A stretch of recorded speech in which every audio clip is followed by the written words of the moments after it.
आपको जाटों का नेता कहें या मियाँ भाई लोगों का नेता? हिंदू मुस्लिम एकता की बात करना, अगर मुस्लिम परस्त होना है तो मैं घोर मुस्लिम परस्त हूँ। बीजेपी ने नफरत फैलाई देश में, भारतीय जनता पार्टी की राजनीति ही पूरी तरह इस पर टिकी हुई है। पर ये तो देशभक्ति का सर्टिफिकेट मांगते हैं। जो संगठन राष्ट्रीय आंदोलन के खिलाफ था, राष्ट्र ध्वज के खिलाफ था, राष्ट्रीय संविधान के खिलाफ था, राष्ट्रपिता के खिलाफ था, उसे देशभक्त कैसे कह देंगे आप? पश्चिमी यूपी में भी जाट समुदाय, गुर्जर समुदाय और मुस्लिम्स के बीच में अब वो भरोसा नहीं रहा। ये तो ऐसे ताना बाना बुना हुआ है कि इन्हें अलग नहीं कर सकता कोई। मुख्यमंत्री योगी कई बार कहते हैं ना, क्योंकि सपा की सरकार थी इसलिए दंगे होते थे, अब नहीं है तो इसलिए दंगे नहीं हो रहे। मुजफ्फरनगर का जो दंगा था वो अफवाहों के आधार पर और झूठ के आधार पर आरएसएस ने कराया था। देखिए, मुगलों से तुलना होती है। उन्होंने लिखा नहीं आदम जी ने कि गलतियां बाबर की थी, जुम्मन का घर फिर क्यों जलें। अब जुम्मन ने थोड़ी बाबरी मस्जिद बनाई थी, आज जुम्मन से क्यों लड़ रहे हो आप? मुस्लिम्स पैगंबर मोहम्मद को मानते हैं, किसी बाबर को थोड़ी मानते हैं। अब मैंने एक डिबेट में ये बोल दिया था कि मोहम्मद साहब को मैं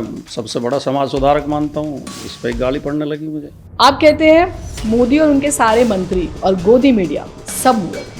नहीं, सारे तो नहीं कह सकते, इस बात से मैं सहमत हूँ, अभी जोश में कह गया हूँ। एसआईआर और वोट चोरी काम करेंगे, मुद्दा बनेगा। एसआईआर से हमें बहुत ज़्यादा नुकसान होने वाला नहीं है। वो 2,89,00,000 वोट किसके कटे? वो तो बाबा खुद कह चुके हैं कि हमारे कट गए। योगी आदित्यनाथ जी कहते हैं कि अखिलेश यादव 12 बजे सोते उठते हैं। ये सवाल हमारे मीडिया के बंधुओं को योगी जी से पूछना चाहिए कि क्या आप सुबह कितने बजे उठ के लोगों के बेडरूम में झांक के आते हैं? सदन में उन्होंने जो बोला आपने सुना होगा कि हर कोई शंकराचार्य नहीं हो सकता। हर कोई शंकराचार्य नहीं होता तो हर कोई योगी भी तो नहीं होता। आपको आरएसएस से प्रॉब्लम है? नहीं, प्रॉब्लम तो इसलिए नहीं कि मैं आरएसएस को कुछ मानता ही नहीं। बजरंग दल बहुत एक्टिव है हिंदी में। जो नासमझ नौजवान हैं, पढ़ नहीं पाए, जिन्हें रोजगार नहीं मिला, उनमें से कुछ चले जाते हैं। जब आपका पीढ़ी का फॉर्मूला काम कर रहा है, आपको क्यों जरूरत पड़ी नसीरुद्दीन सिद्दीकी की?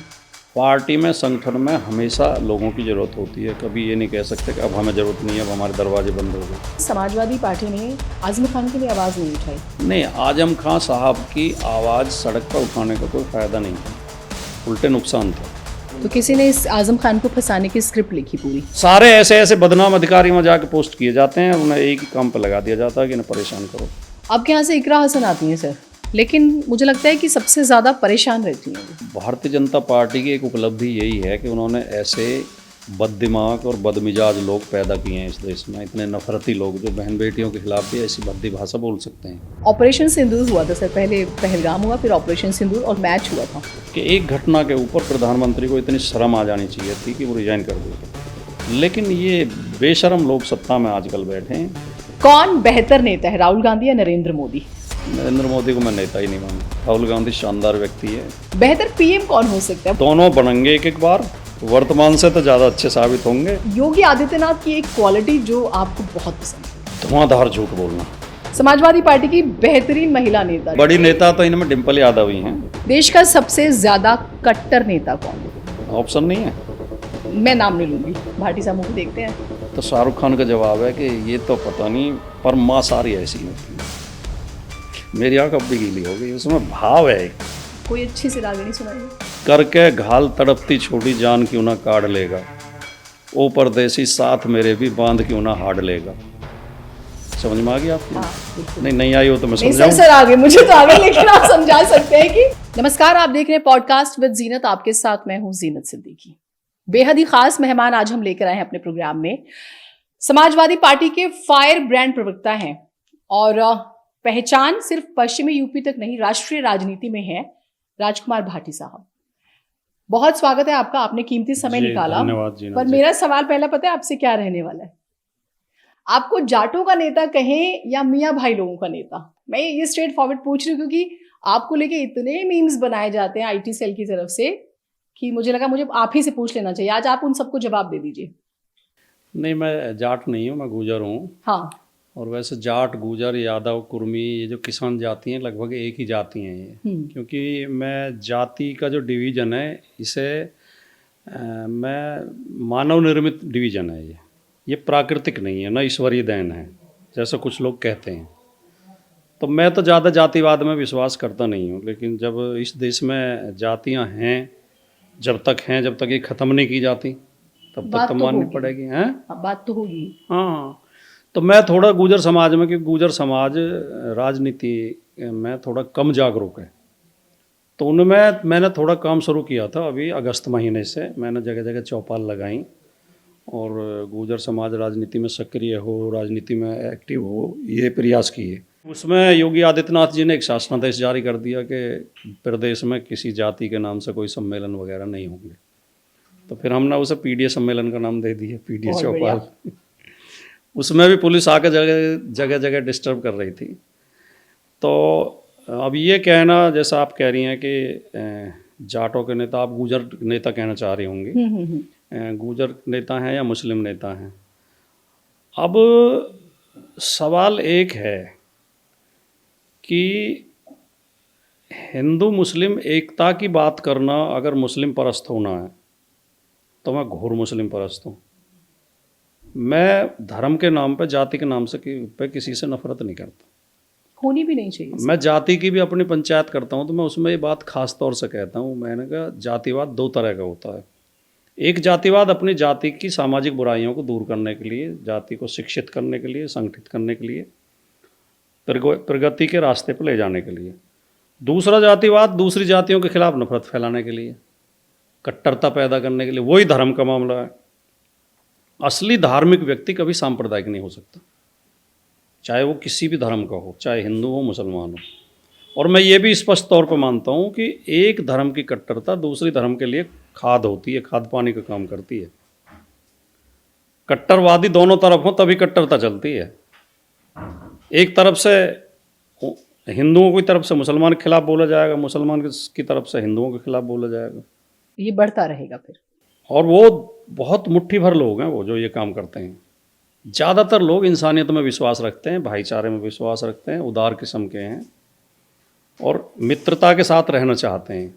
तो ये मान के चलें कि बीजेपी के आने के बाद से ये खाद दी गई है खास तौर से। नहीं, बीजेपी की पूरी राजनीति इसी पर टिकी हुई है। बीजेपी ने नफरत फैलाई देश में। भारतीय जनता पार्टी की राजनीति ही पूरी तरह इस पर टिकी हुई है। भारतीय जनता पार्टी के पास कोई और राजनीतिक विजन नहीं है। अगर एक दो नारे इनके हैं, जैसे अंत्योदय का नारा दिया श्यामा प्रसाद मुखर्जी ने, तो इनके कार्यकर्ताओं को 90% को याद नहीं होगा अंत्योदय भी कोई बात है या उसका अर्थ बता दें। वो केवल पोस्टर पर लिखने के लिए अंत्योदय है इनका। ये वोट हासिल करते हैं। देखिए, इनकी अगर हम हिस्ट्री देखेंगे, किसी व्यक्ति को, किसी समाज को या किसी संगठन को ठीक से समझना हो तो उसकी पृष्ठभूमि में जाइए आप। इनका जो जन्म है हिंदू महासभा और आरएसएस, भारतीय जनता पार्टी स्वतंत्र संगठन नहीं है। भारतीय जनता पार्टी आरएसएस की एक शाखा है। और ये भी दुर्भाग्य है इस देश का कि एक ऐसा संगठन राजनीति को संचालित कर रहा है जिसका रजिस्ट्रेशन तक नहीं है। आरएसएस का कोई रजिस्ट्रेशन नहीं है, कोई संविधान नहीं है। उन्होंने झंडा भी नहीं फहराया था आरएसएस ने। कोई उनका सदस्यता रजिस्टर नहीं है। किसी बात की वो आधिकारिक तौर पर जिम्मेदारी नहीं लेते। कोई घटना अगर वो कर दें और वो घटना उनके खिलाफ जा रही हो तो वो हाथ झाड़ लेते हैं, पल्ला झाड़ लेते हैं।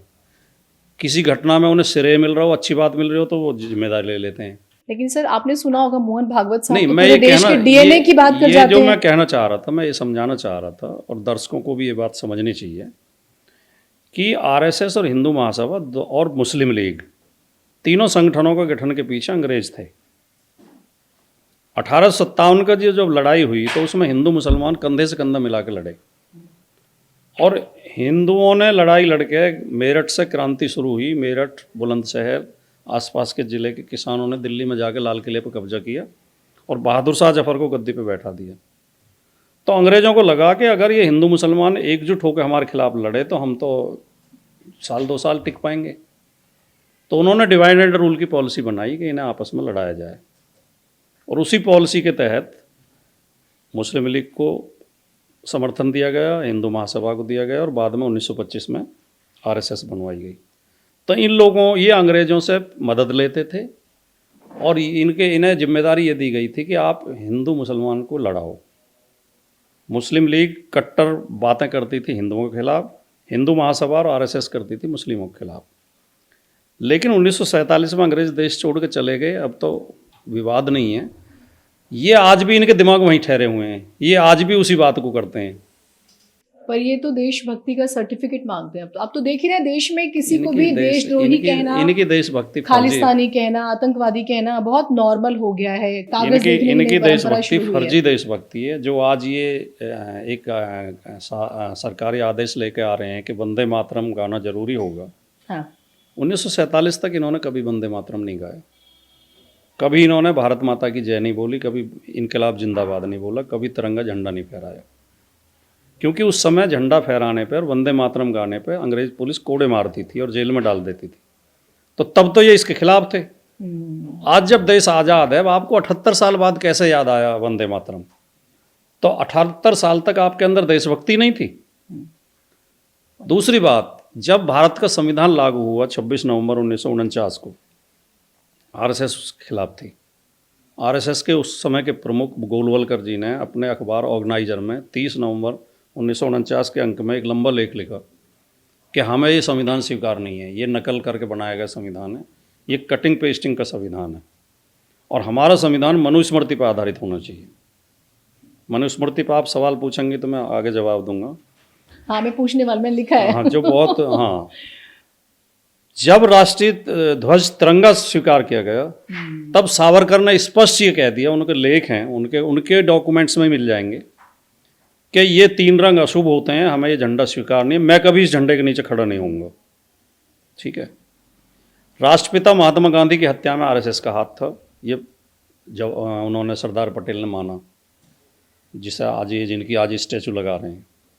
तो जो संगठन राष्ट्रीय आंदोलन के खिलाफ था, राष्ट्रध्वज के खिलाफ था, राष्ट्रीय संविधान के खिलाफ था, राष्ट्रपिता के खिलाफ था, राष्ट्रगीत, राष्ट्रपिता की हत्या में शामिल था, उसे देशभक्त कैसे कह देंगे आप? वो कहाँ से देशभक्त है?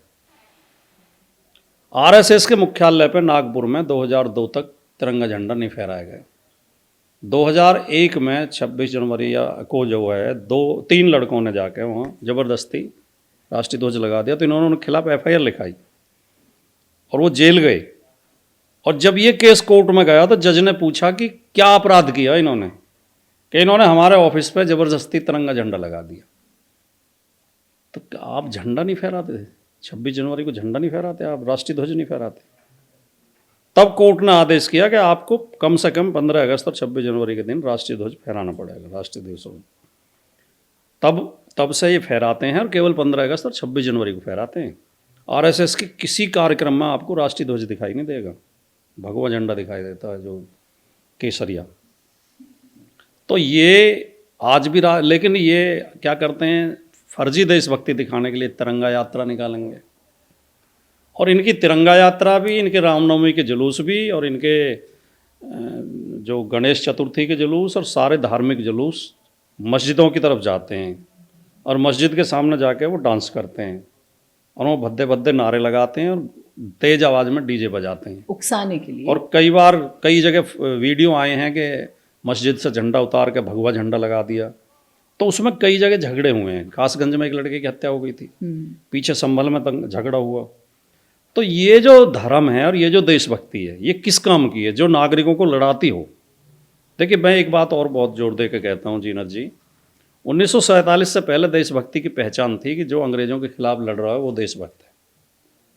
1947 में देश चले, अंग्रेज चले गए, देश छोड़ गए। तो अब देशभक्ति की क्या पहचान है? अब देशभक्त वो है जो देश के संविधान को मानता हो, देश के कानून को मानता हो, और देश के नागरिकों में एकता और भाईचारे की वकालत करता हो, वो देशभक्त है। और जो देश के नागरिकों में नफरत फैला रहा हो वो तो देशद्रोही है। अगर हम आपस में लड़ेंगे तो देश कमजोर हो जाएगा। तो ये काहे की देशभक्ति है? ये सवाल है, लेकिन शायद एक चेंज आया। मैं सिर्फ आपके अगर वेस्टर्न यूपी पे ही आ जाऊं, वेस्टर्न यूपी पे, क्योंकि देखिए हम तो आपकी नज़र से एक बार इसको देखना चाहेंगे। हर हर महादेव अल्लाह अकबर जो टिकैत यूनियन थी, ये नारा वहाँ का फेमस है, और माना गया कि गुर्जर्स की ज़मीन होती थी, जाटों की ज़मीन होती थी। हम आम बोलचाल में यही समझते हैं कि वेस्टर्न यूपी का मतलब जाट, एक बाहर के लोगों के माइंड में यही रहता है। तो वहाँ पे मुस्लिम्स काम करते थे, मिलजुल कर रहते थे, भाईचारा था। कई शादियों की भी हमने कहानियां सुनी है, आप मुझे अच्छे से बताएंगे। वहां पर भी नफरत का बीज बो दिया गया है। पश्चिमी यूपी में भी जाट समुदाय, गुर्जर समुदाय और मुस्लिम्स के बीच में अब वो भरोसा नहीं रहा। देखिए, हिंदू मुस्लिम की जहाँ तक बात है, हम गुर्जर हैं, काफ़ी संख्या में गुजर मुस्लिम भी, हाँ होते जो हैं। इकरा हसन सांसद है कैराना से और नाहिद हसन उनके भाई विधायक हैं, वो मुस्लिम गुजर हैं। यहाँ लखनऊ में, फैजाबाद में, बाराबंकी में, अमेठी में, रायबरेली में भारी संख्या में मुस्लिम गुजर हैं। और संयोग ये है कि मैं आज ही मुस्लिम गुजरों की मीटिंग से ही यहाँ आ रहा हूँ। मैंने यहाँ मुस्लिम गुजरों की एक मीटिंग ली, जो हमारा अभियान चल रहा है, जो शुरू में मैंने जिक्र किया, और 29 मार्च को रैली होनी है दादरी में। तो हम ये तो ऐसे ताना बाना बुना हुआ है कि इन्हें अलग नहीं कर सकता कोई, थोड़े दिन के लिए भरमा सकता है, लेकिन इस देश में पंथ निरपेक्षता की और भाईचारे की जड़ें बहुत गहरी हैं। ये लोग कामयाब, जैसा आपने देखा कि वहाँ दीपक मोहम्मद आ गया उत्तराखंड में, कोटद्वार वाला, एक मुस्लिम विक्रेता के समर्थन में, बाबा लिख देने पे ऐसे दुकान। दीपक मोहम्मद घर घर में हैं जो भाईचारे में विश्वास रखते हैं। मुजफ्फरनगर का जो दंगा था वो अफवाहों के आधार पर और झूठ के आधार पर भी आरएसएस ने कराया था। आरएसएस झूठ फैलाने में बहुत माहिर है। आरएसएस इस तरह लोगों को बहका देता है कि एक दिन पूरे देश को लाइन में लगा दिया था मंदिरों में कि आज गणेश जी दूध पी रहे हैं, गणेश जी की पत्थर की मूर्ति दूध पी रही है। और देश में दूध बच्चों को नहीं मिला था उस दिन, 900 रुपये लीटर तक दूध बिका था। पता आपको ये? नहीं, मेरी जानकारी में नहीं सर। ये कब की घटना? आपकी डेट ऑफ बर्थ क्या है? 1990। तो ये 90 की बात है। सर मेरे जन्म के पहले हुआ होगा शायद। उस समय मैं पत्रकारिता में था। हाँ, मैं गाजियाबाद में एक अखबार में नौकरी करता था, रिपोर्टर था। मैंने उसकी रिपोर्टिंग भी की और 900 रुपये लीटर दूध बिका था उस 1990 में। 900 रुपये लीटर दूध? यस। और बच्चे बिना दूध के सोए थे पूरे देश के। सारा दूध मंदिरों में बहा दिया था कि गणेश जी पी रहे हैं। तो इन लोगों ने जो झगड़ा हुआ वहाँ, जो सचिन नाम का लड़का अपनी सिस्टर को लेकर बाइक से आ रहा था, उसे जो वो कुरैशी लड़का था, क्या नाम था उसका, उसने उस पर फब्ती कसी, इसमें कोई संदेह नहीं है, उसकी गलती थी। उसने उस पर कुछ कमेंट कर दिया था। तो उस लड़के ने कहा कि यहीं मिलना, मुझे अभी आ रहा हूँ। तो अपने घर गया, उसकी बुआ का बेटा आया हुआ था सौरभ, सचिन और सौरभ दोनों आए तमंचा लेकर। उसका दिन खराब था, उन्हें वहीं मिल गया।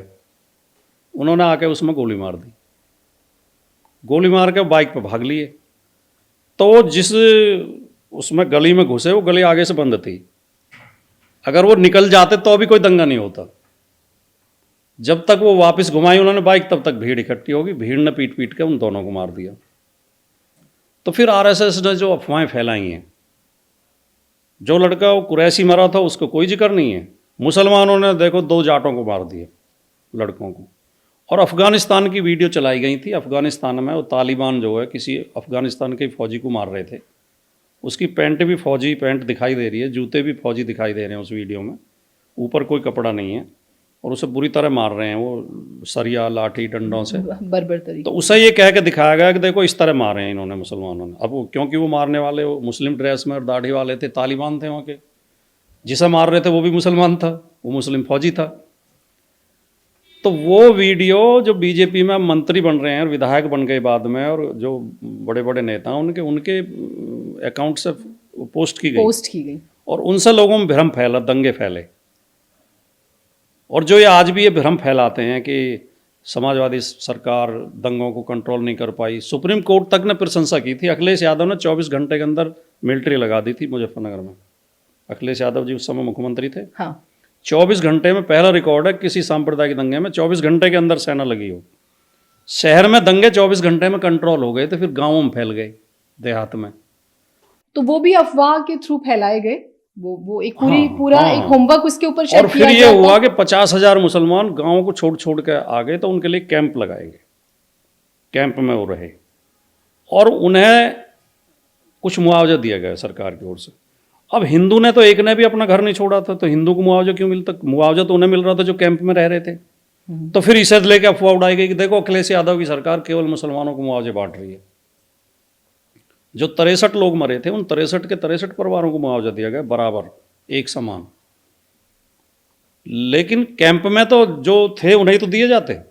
तो इस तरह की अफवाहें ये फैलाते हैं और आज भी वहाँ लोग ये विश्वास करते हैं कि हाँ ठीक कह रहे हैं, अखिलेश यादव ने केवल मुसलमानों को ही मुआवजा दिया था, हिंदुओं को नहीं दिया था। तो अखिलेश यादव जी को लेके तो आज भी बोला जाता है, आप इसे क्लैरिफाई करेंगे, प्रोपेगेंडा है क्या? मुख्यमंत्री योगी कई बार कहते हैं ना कि अब देखिए मुगलों से तुलना होती है, लैंग्वेज को लेकर नहीं बातें देखिए होती हमारे हैं, नेता, या ये दावा होता है कि क्योंकि सपा की सरकार थी इसलिए दंगे होते थे, अब नहीं है तो इसलिए दंगे नहीं हो रहे। देखिए मैं एक बात कहूँ, जैसे आपने शुरुआत ही इस सवाल से की थी कि आपको मुसलमानों का नेता कहा जाए कि जाटों का नेता कहा जाए।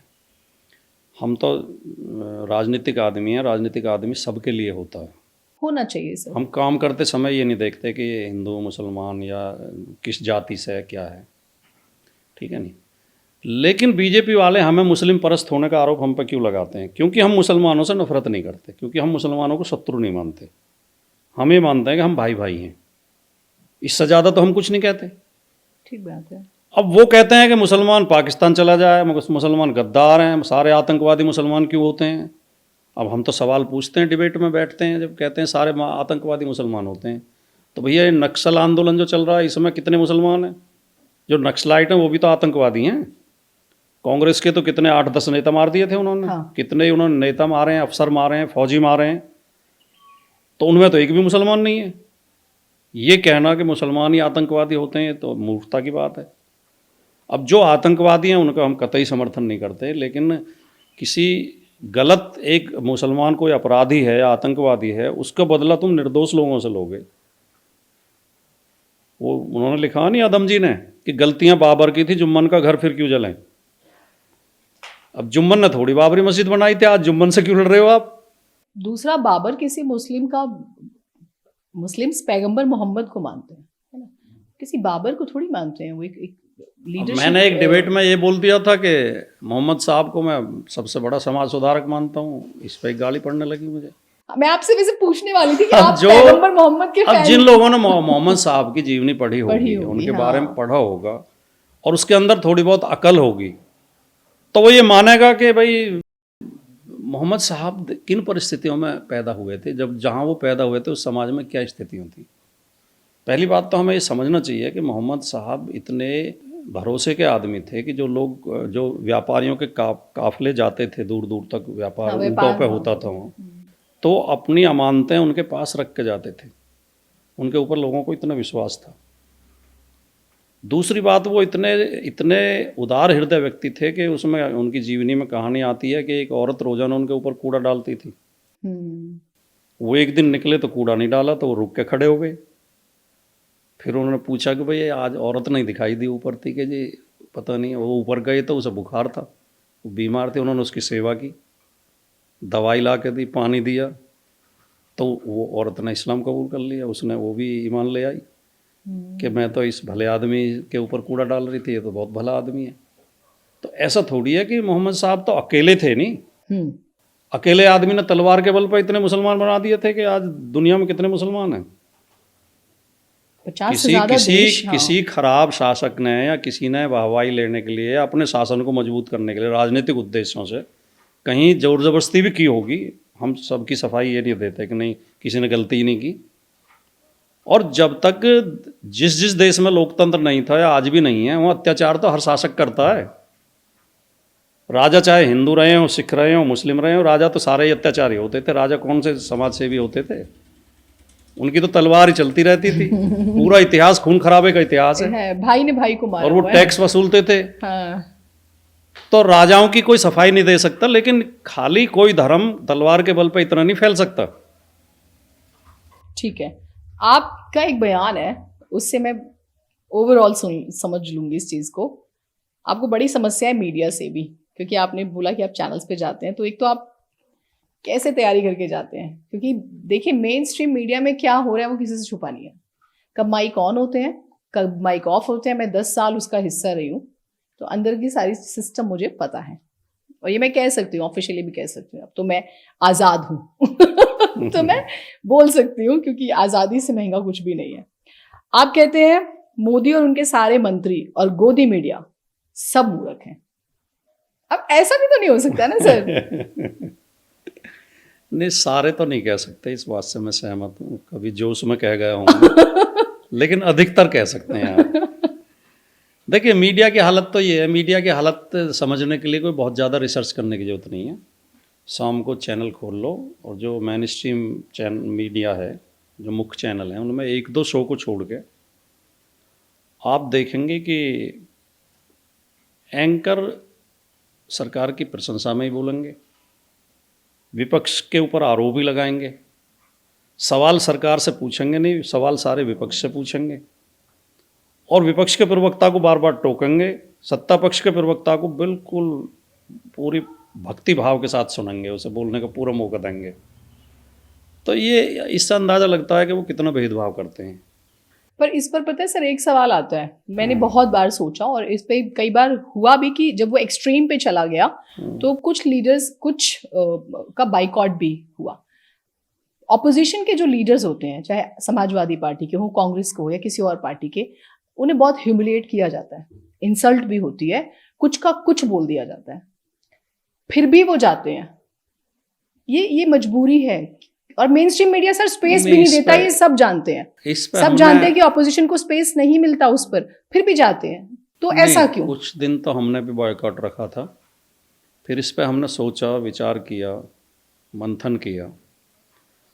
अब कई मेरी क्लिप ऐसी वायरल होती हैं जो जिन्हें गोदी मीडिया कहते हैं हम, गोदी मीडिया के गोदी एंकर के शो की क्लिप 1-1 मिनट की या 2 मिनट की ऐसी वायरल होती है कि उन्होंने जो कम से कम 40 मिनट के शो में 2 मिनट हमें अपनी बात कहने का मौका तो मिल रहा है, अगर हम उस स्पेस को भी छोड़ दें तो हम तो बिल्कुल आउट हो जाएंगे।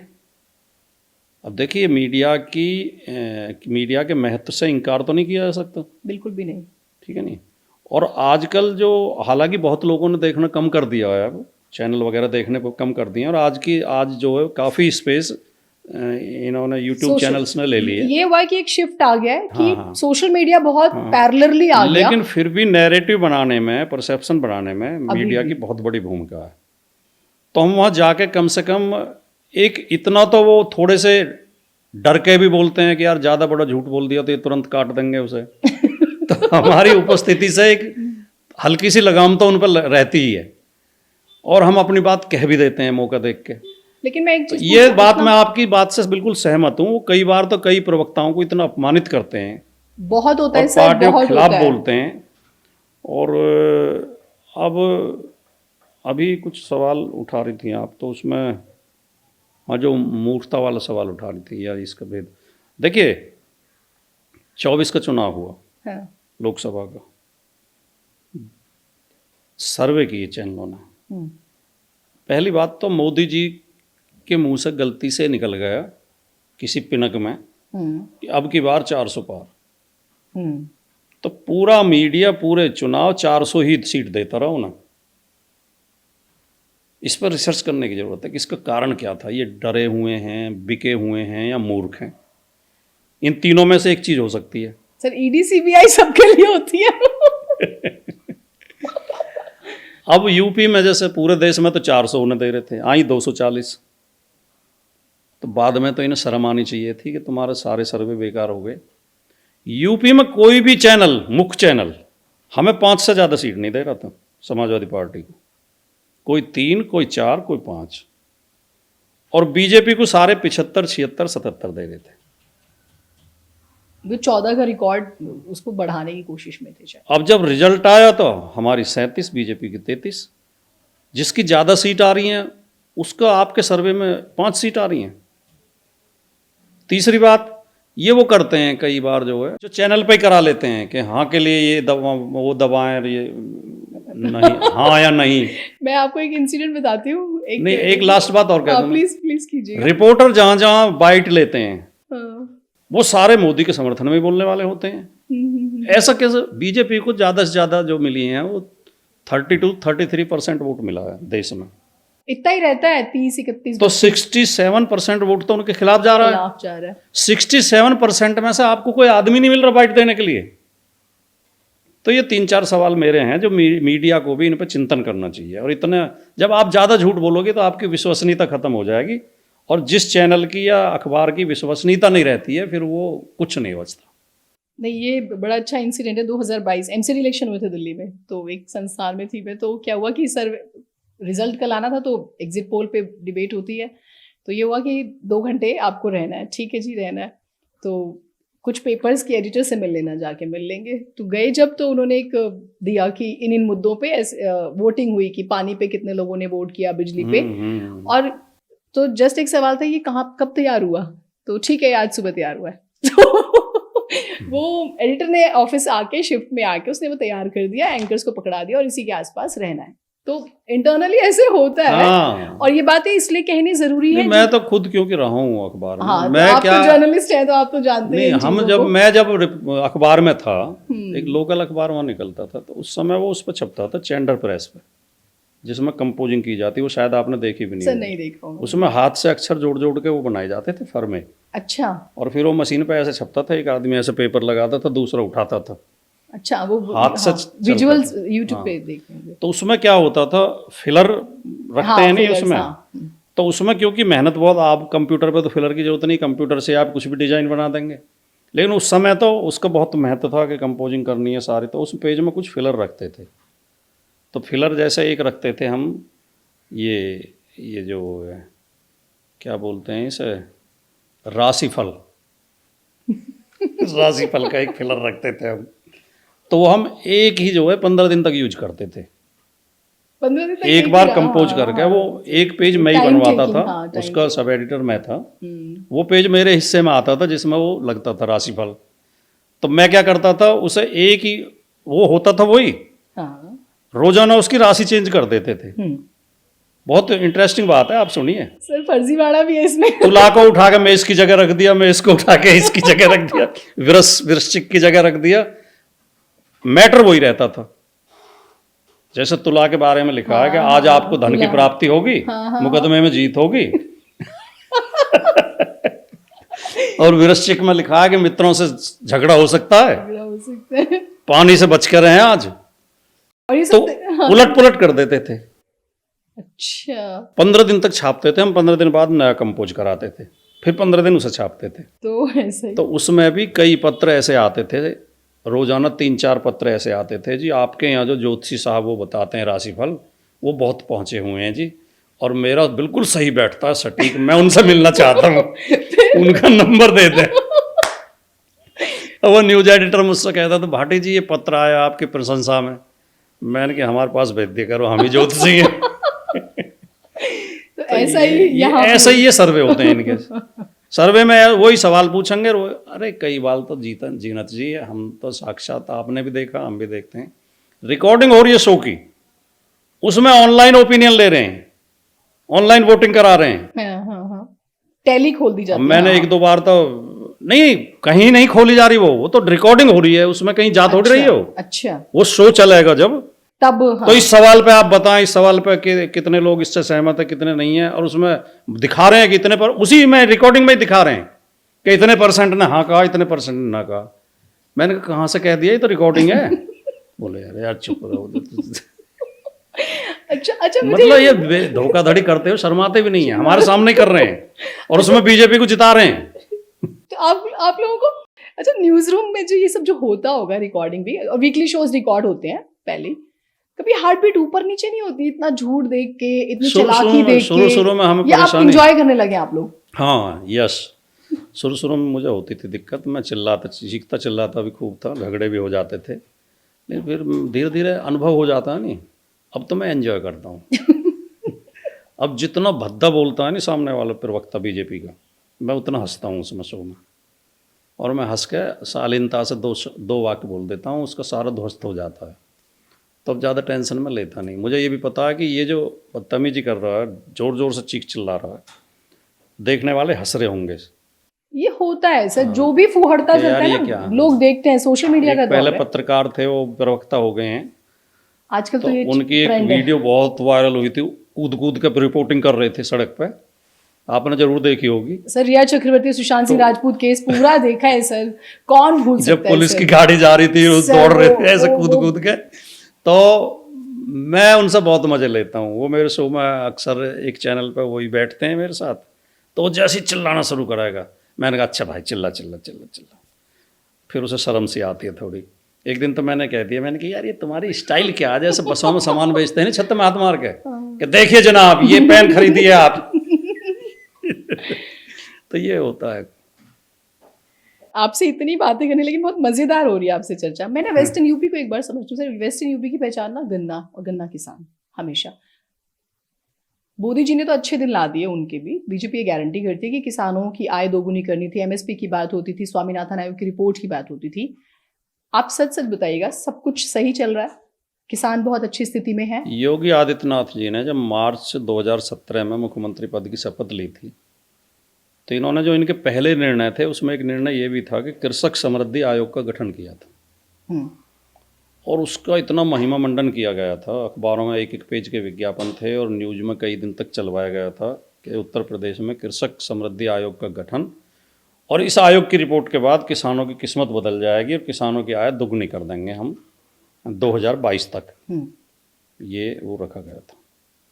कृषक समृद्धि आयोग की गठन के बाद एक भी मीटिंग नहीं हुई, नॉट ए सिंगल मीटिंग। पर वो किसानों के खाते में जो हमेशा 2,000 रुपए नहीं आते नहीं, वो तो हैं, अलग, वो तो एक सेंट्रल अलग चीज़ है। गवर्नमेंट दे रही है। ठीक है, ठीक है, हाँ ये स्टेट का बताया, स्टेट गवर्नमेंट की कृषक समृद्धि आयोग, जिसको इतनी वो की गई, ब्रांडिंग प्रचार की, किया हाँ, गया और वो ब्रांडिंग कहा की, गया, हाँ। उसकी एक मीटिंग तक नहीं हुई कभी।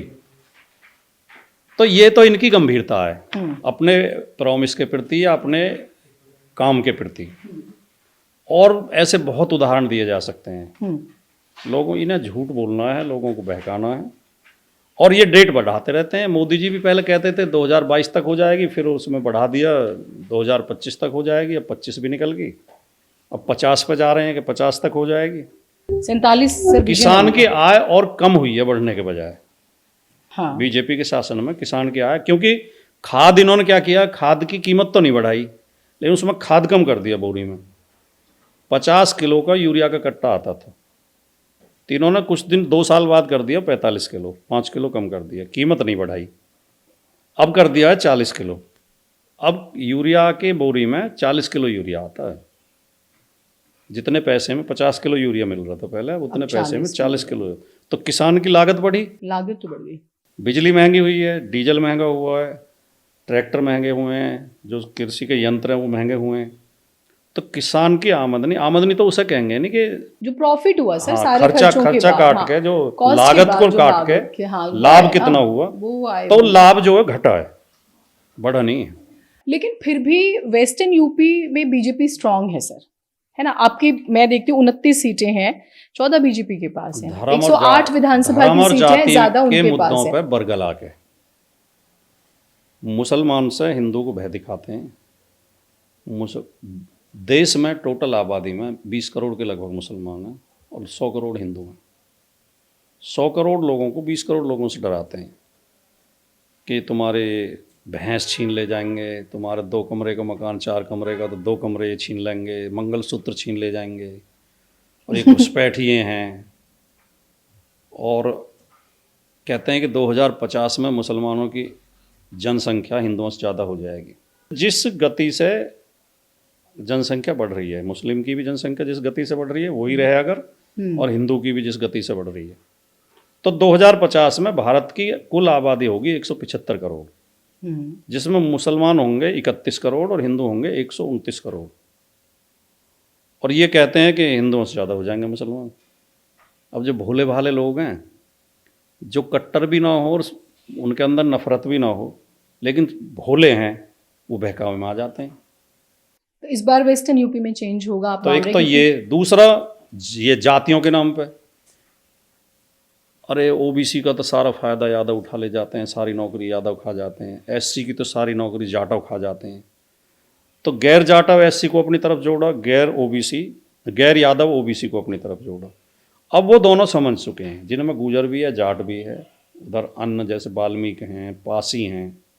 अब इस बार देखिए समाजवादी पार्टी ने पासियों को 6 या 7 टिकट दिए थे, 4 पासी हमारे सांसद हैं। और अवधेश प्रसाद जो पासी हैं, उन्हें तो जनरल सीट पर लड़ाया और वो जीत गए फैजाबाद से। तो अखिलेश यादव जी, मतलब अवधेश प्रसाद जी को बगल में बिठाते हैं, कितना बगल में चिढ़ाते हैं बीजेपी को। हाँ, इसीलिए इसीलिए बैठाते हैं चढ़ाने के लिए ना बीजेपी को। बिल्कुल बिल्कुल बिल्कुल। जब किसान होते हैं ना गांव में, तो किसी किसान के अच्छे बैल हों तो ऐसी जगह बांधता है कि जो रोज निकलते हुए लोग देख लें, और सब अरे नजर इतने लगी अच्छे बैल हैं, तो थोड़ी ईर्ष्या हो। ये करते हैं ना, चढ़ाने का काम करते हैं बीजेपी को। लेकिन अखिलेश यादव जी ने अभी इन दिनों बहुत सारी मीटिंग्स की, 2025 का मैं देख रही थी उन्होंने वेस्टर्न यूपी में, क्योंकि पूर्वांचल वो ये मान के चल रहे हैं कि उनका है बहुत हद तक, लेकिन वेस्टर्न यूपी थोड़ा फंसा हुआ है। तो टफ है इस बार? नहीं, हमारे लिए बहुत आसान, बहुत जनाधार बढ़ा है पार्टी का। अभी 29 मार्च को हम दादरी में एक बड़ी रैली कर रहे हैं और उसमें पश्चिम की दिशा साफ हो जाएगी। लोगों को जो भ्रम है कि पश्चिम में समाजवादी पार्टी कमज़ोर है, इस रैली से वो भ्रम दूर हो पर जाएगा। आरएलडी भी तो नहीं है ना सर साथ में, और फिर जयंत उधर चले गए हैं और उस तरह का कोई बड़ा लीडर भी नहीं है, चाहे एक बहुत बड़ा गुर्जर लीडर बोले या जाट लीडर बोले, हम कोई है बड़ा चेहरा जो सबको बांध दे। आप मेहनत कर रहे हैं, आप और मेहनत ये कर तो रहे हैं, आपकी मेहनत हम देखिए, देख भी रहे हैं। तो इस बार आप भी चुनाव लड़ेंगे? नहीं, मैं 27 का चुनाव नहीं लड़ रहा हूँ। मैंने खुद ही मना कर दिया है कि मुझे पूरे पश्चिम में काम करना है। चुनाव लड़ेंगे तो एक सीट तक सीमित रह ये हो जाएंगे। जाता है। और ये हमारे अध्यक्ष जी की समझ में बात आ गई, उन्होंने सहमति दे दी है कि आप ठीक है, आप करो। तो लीडर तो देखिए, लीडर तो जनता बनाती है। लीडर बनने के लिए आदमी में योग्यता होनी चाहिए, उसके अंदर पात्रता होनी चाहिए। पात्रता क्या है? विचार हो, मुद्दे पता हो, एक्टिव रहता हो, लोगों से मिलता हो। तो जब चुनाव आएंगे, 27 के चुनाव का रिजल्ट आएगा, उसमें आपके सामने कोई ना कोई नेता भी, लीडर तो भी आ ही जाएगा। मैं चिंता मत समझ करिए रही आप। तो हम 27 में, थोड़ा सा हाइपोथेटिकल है लेकिन अगर पार्टी बहुत अच्छा करती है तो हम भाटी साहब को देख रहे हैं, वेस्टर्न यूपी का एक बड़ा लीडर, एक नहीं, सीएम मिलता है मैं ना। तो ये भ्रम नहीं पालता, मैं तो अपने आप को कार्यकर्ता ही मानता हूँ। और मैंने देखिए, मैं थोड़ा लाइमलाइट में तो अब आया हूँ। मैं 1987 से सार्वजनिक जीवन में हूँ और मैंने बहुत गंभीर काम किए हैं, बड़े बड़े आंदोलन भी किए हैं मैंने, और मैंने कई बार चुनाव भी लड़ा है। मगर जो हमारी, हम जिस तो लेकिन मैं कभी ये भ्रम नहीं पालता और मैं बहुत ज़्यादा महत्वाकांक्षा ये नहीं रखता। एक तो मुझे अपने अपने काम पर, अपनी सोच पर पूरा विश्वास है। मैं जानता हूँ कि जो मैं बोलता हूँ उससे कई बार राजनीतिक नुकसान होता है, लेकिन कि वो सही बात है, क्योंकि इसलिए मैं बोलने से कभी डरता नहीं। तो आदमी की सोच भी होनी चाहिए। ओशो एक बात कहते थे, ओशो बहुत अच्छे दार्शनिक व्यक्ति थे और बड़े विचारशील, और वो बड़ी दूरदर्शी, तर्कपूर्ण बातें करते थे। उनका अपने ही तर्कों से अपनी बात तो को। ओशो की एक बात मुझे इतनी अच्छी लगी, मैंने ओशो को बहुत पढ़ा है।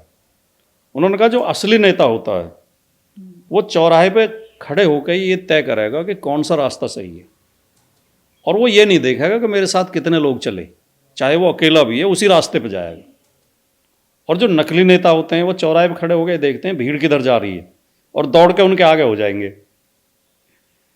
तो हमें चाहे सोशल मीडिया पर गाली मिलती हैं कई बातों के ऊपर, लेकिन हम अपनी बात से पलटते नहीं हैं।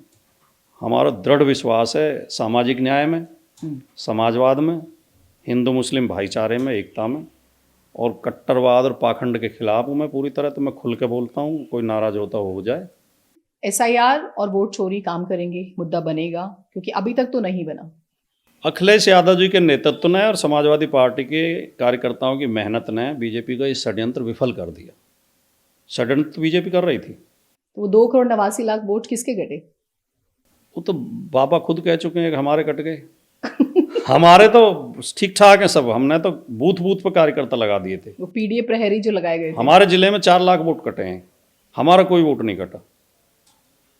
बीजेपी बौखलाई हुई है, डरी हुई है। अब बीजेपी एक षड्यंत्र कर रही है, उसमें आज भी प्रेस कॉन्फ्रेंस की अखिलेश यादव जी ने कि वो फर्जी फार्म 7 के सहारे वोट कटवाना चाहती है, खास तौर से पीडीए समाज के। पीडीए समाज में भी मुसलमान और यादवों के वोट कटवा रहे हैं।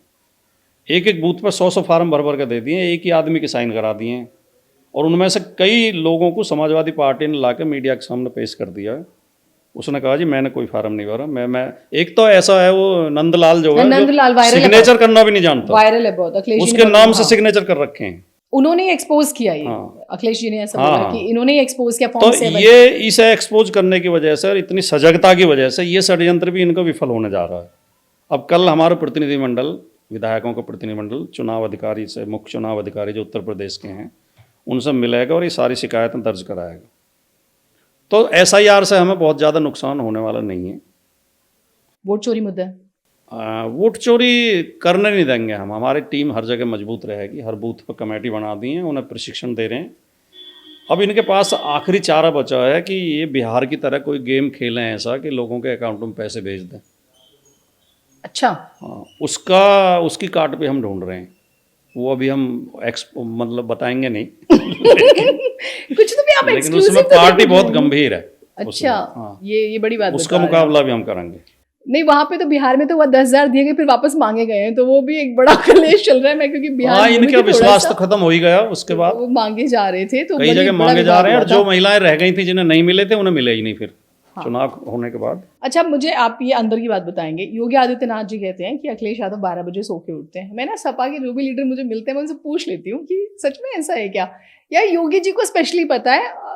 तो आप बताइए जरा, कुछ ऐसा है? नहीं, ये सवाल हमारे मीडिया के बंधुओं को योगी जी से पूछना चाहिए कि क्या आप सुबह कितने बजे उठ के लोगों के बेडरूम में झांक के आते हैं कि कौन कौन जग गए हैं, कौन कौन सो रहे हैं? ये आपके पास सूचना कहाँ से है कि अखिलेश जी 12 बजे उठते हैं? कैसे पता लगेगा उन्हें? उनके घर में झांकते हैं वो। मुझे तो 2 बार ऐसा ऐसा मौका आया कि मुझे कुछ इमरजेंसी में बात करनी पड़ी। मैंने 7 बजे अखिलेश जी को फ़ोन किया, उनका फ़ोन तुरंत उठा। वो जब फ़ोन उठाते हैं तो बोलते हैं प्रणाम। अच्छा। तो 7 बजे दूसरी घंटी पे उनका परिणाम आ गया दोनों बार। अब ऐसा तो है नहीं, राष्ट्रीय अध्यक्ष हैं, बहुत व्यस्त व्यक्ति हैं कि हम रोज़ बात करते हैं उनसे या हर महीने करते हैं।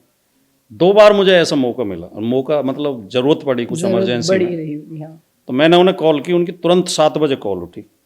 मैंने डरते डरते फ़ोन मिलाया, मैंने कहा इस टाइम पता नहीं फ़ोन उठाएगा कि नहीं उठाएगा। दूसरी घंटे में उनकी कॉल। तो अब योगी जी को कहाँ से सूचना है? और अखिलेश जी मिलिट्री स्कूल के पढ़े हुए। मिलिट्री स्कूल में ये नियम होता है कि आपको 5 बजे उठना पड़ेगा। 5 बजे अगर नहीं उठे तो पनिश किया जाता है। योगी जी कैसे योगी हैं, ये वीडियो आपने देखी होगी जरूर। कैसे योगी हैं योगी जी, आप बताइए। वो जो एक योगासन होता है, नहीं, पैर के ऊपर यहाँ दूसरा पैर यहाँ लगा खड़े होना होता है, ऐसा हाथ जोड़ के, वो कर नहीं पा रहे थे। वो तो वीडियो खूब चली थी, आज भी सोशल पर मीडिया सर पे। वो ड्रेस कई वो बार डगमगा रहे थे। ड्रेस अड़ जाती है ना, पोशाक नो अड़ नो नो जाती है, नो, ड्रेस की उसकी उसमें उतनी छूट ड्रेस तो देनी बड़ी इजी चाहिए। पहनते हैं, वो उस ड्रेस से तो और लाभ मिलता है, वो तो सपोर्ट करती है ड्रेस। ड्रेस की वजह नहीं थी, उन्होंने कभी योग किया ही नहीं, और नाम योगी रख रखा है। तो नाम रखने से कोई योगी थोड़ी हो जाता है। मैं अपने नाम के आगे पायलट लगा लूँ तो मैं हवाई जहाज थोड़ी उड़ा दूंगा।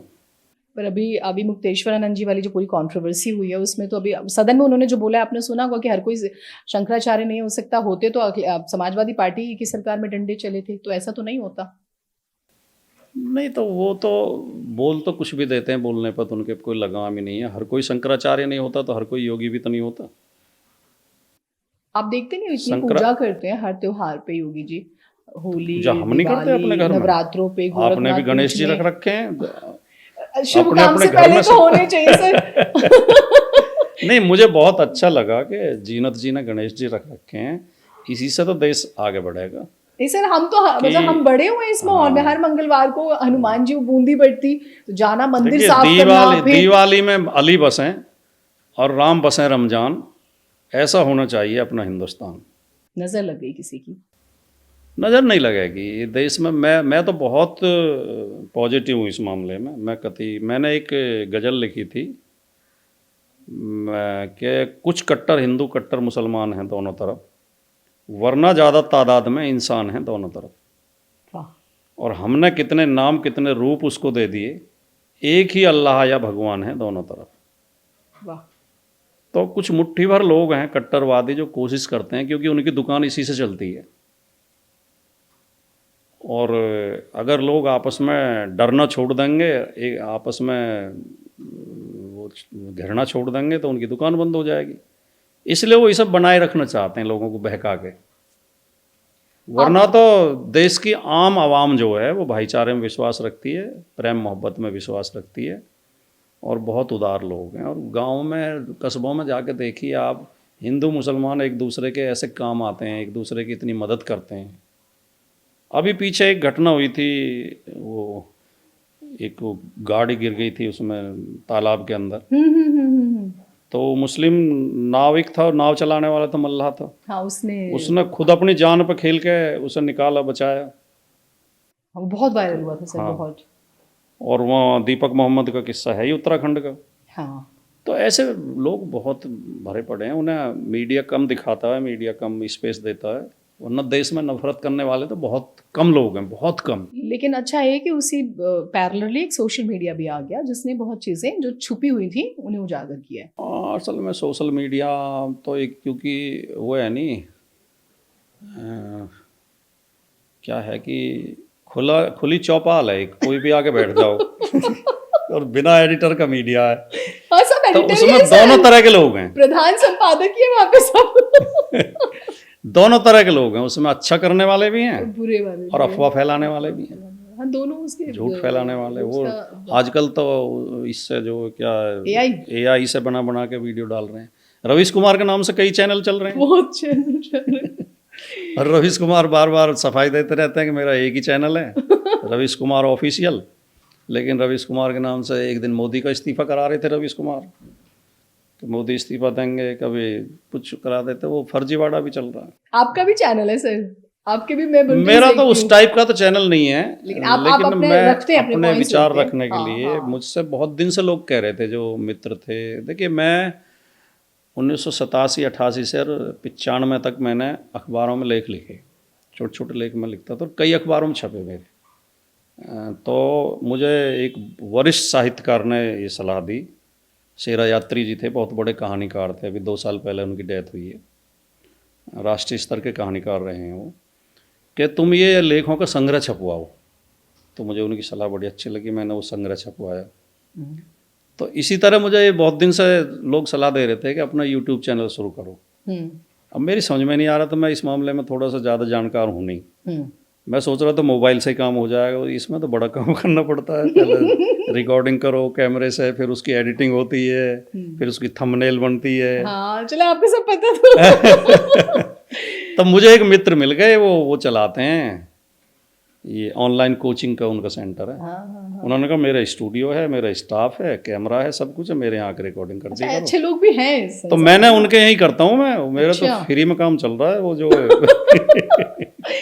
अच्छा, मुझे बताइए। तो अब देखिए मुझे इतनी सपोर्ट मिली, मुझे कल्पना नहीं थी।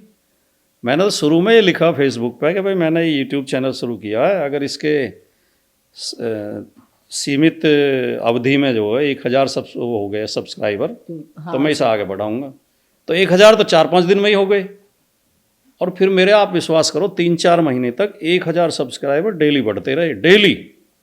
वाह, और अब लगभग 2 लाख पे पहुंच गए, 2 लाख के आसपास हैं। नहीं आप मिलियन में भी जाएंगे। तो बहुत बढ़िया चल गया। अच्छा, मुझे मैं एक थोड़ा सा और लिंक मैं से कम ही वीडियो डाल पाता हूँ, लेकिन मेरे व्यूज वाले वीडियो होते हैं, न्यूज वाले नहीं, विश्लेषण वाले वीडियो होते हैं।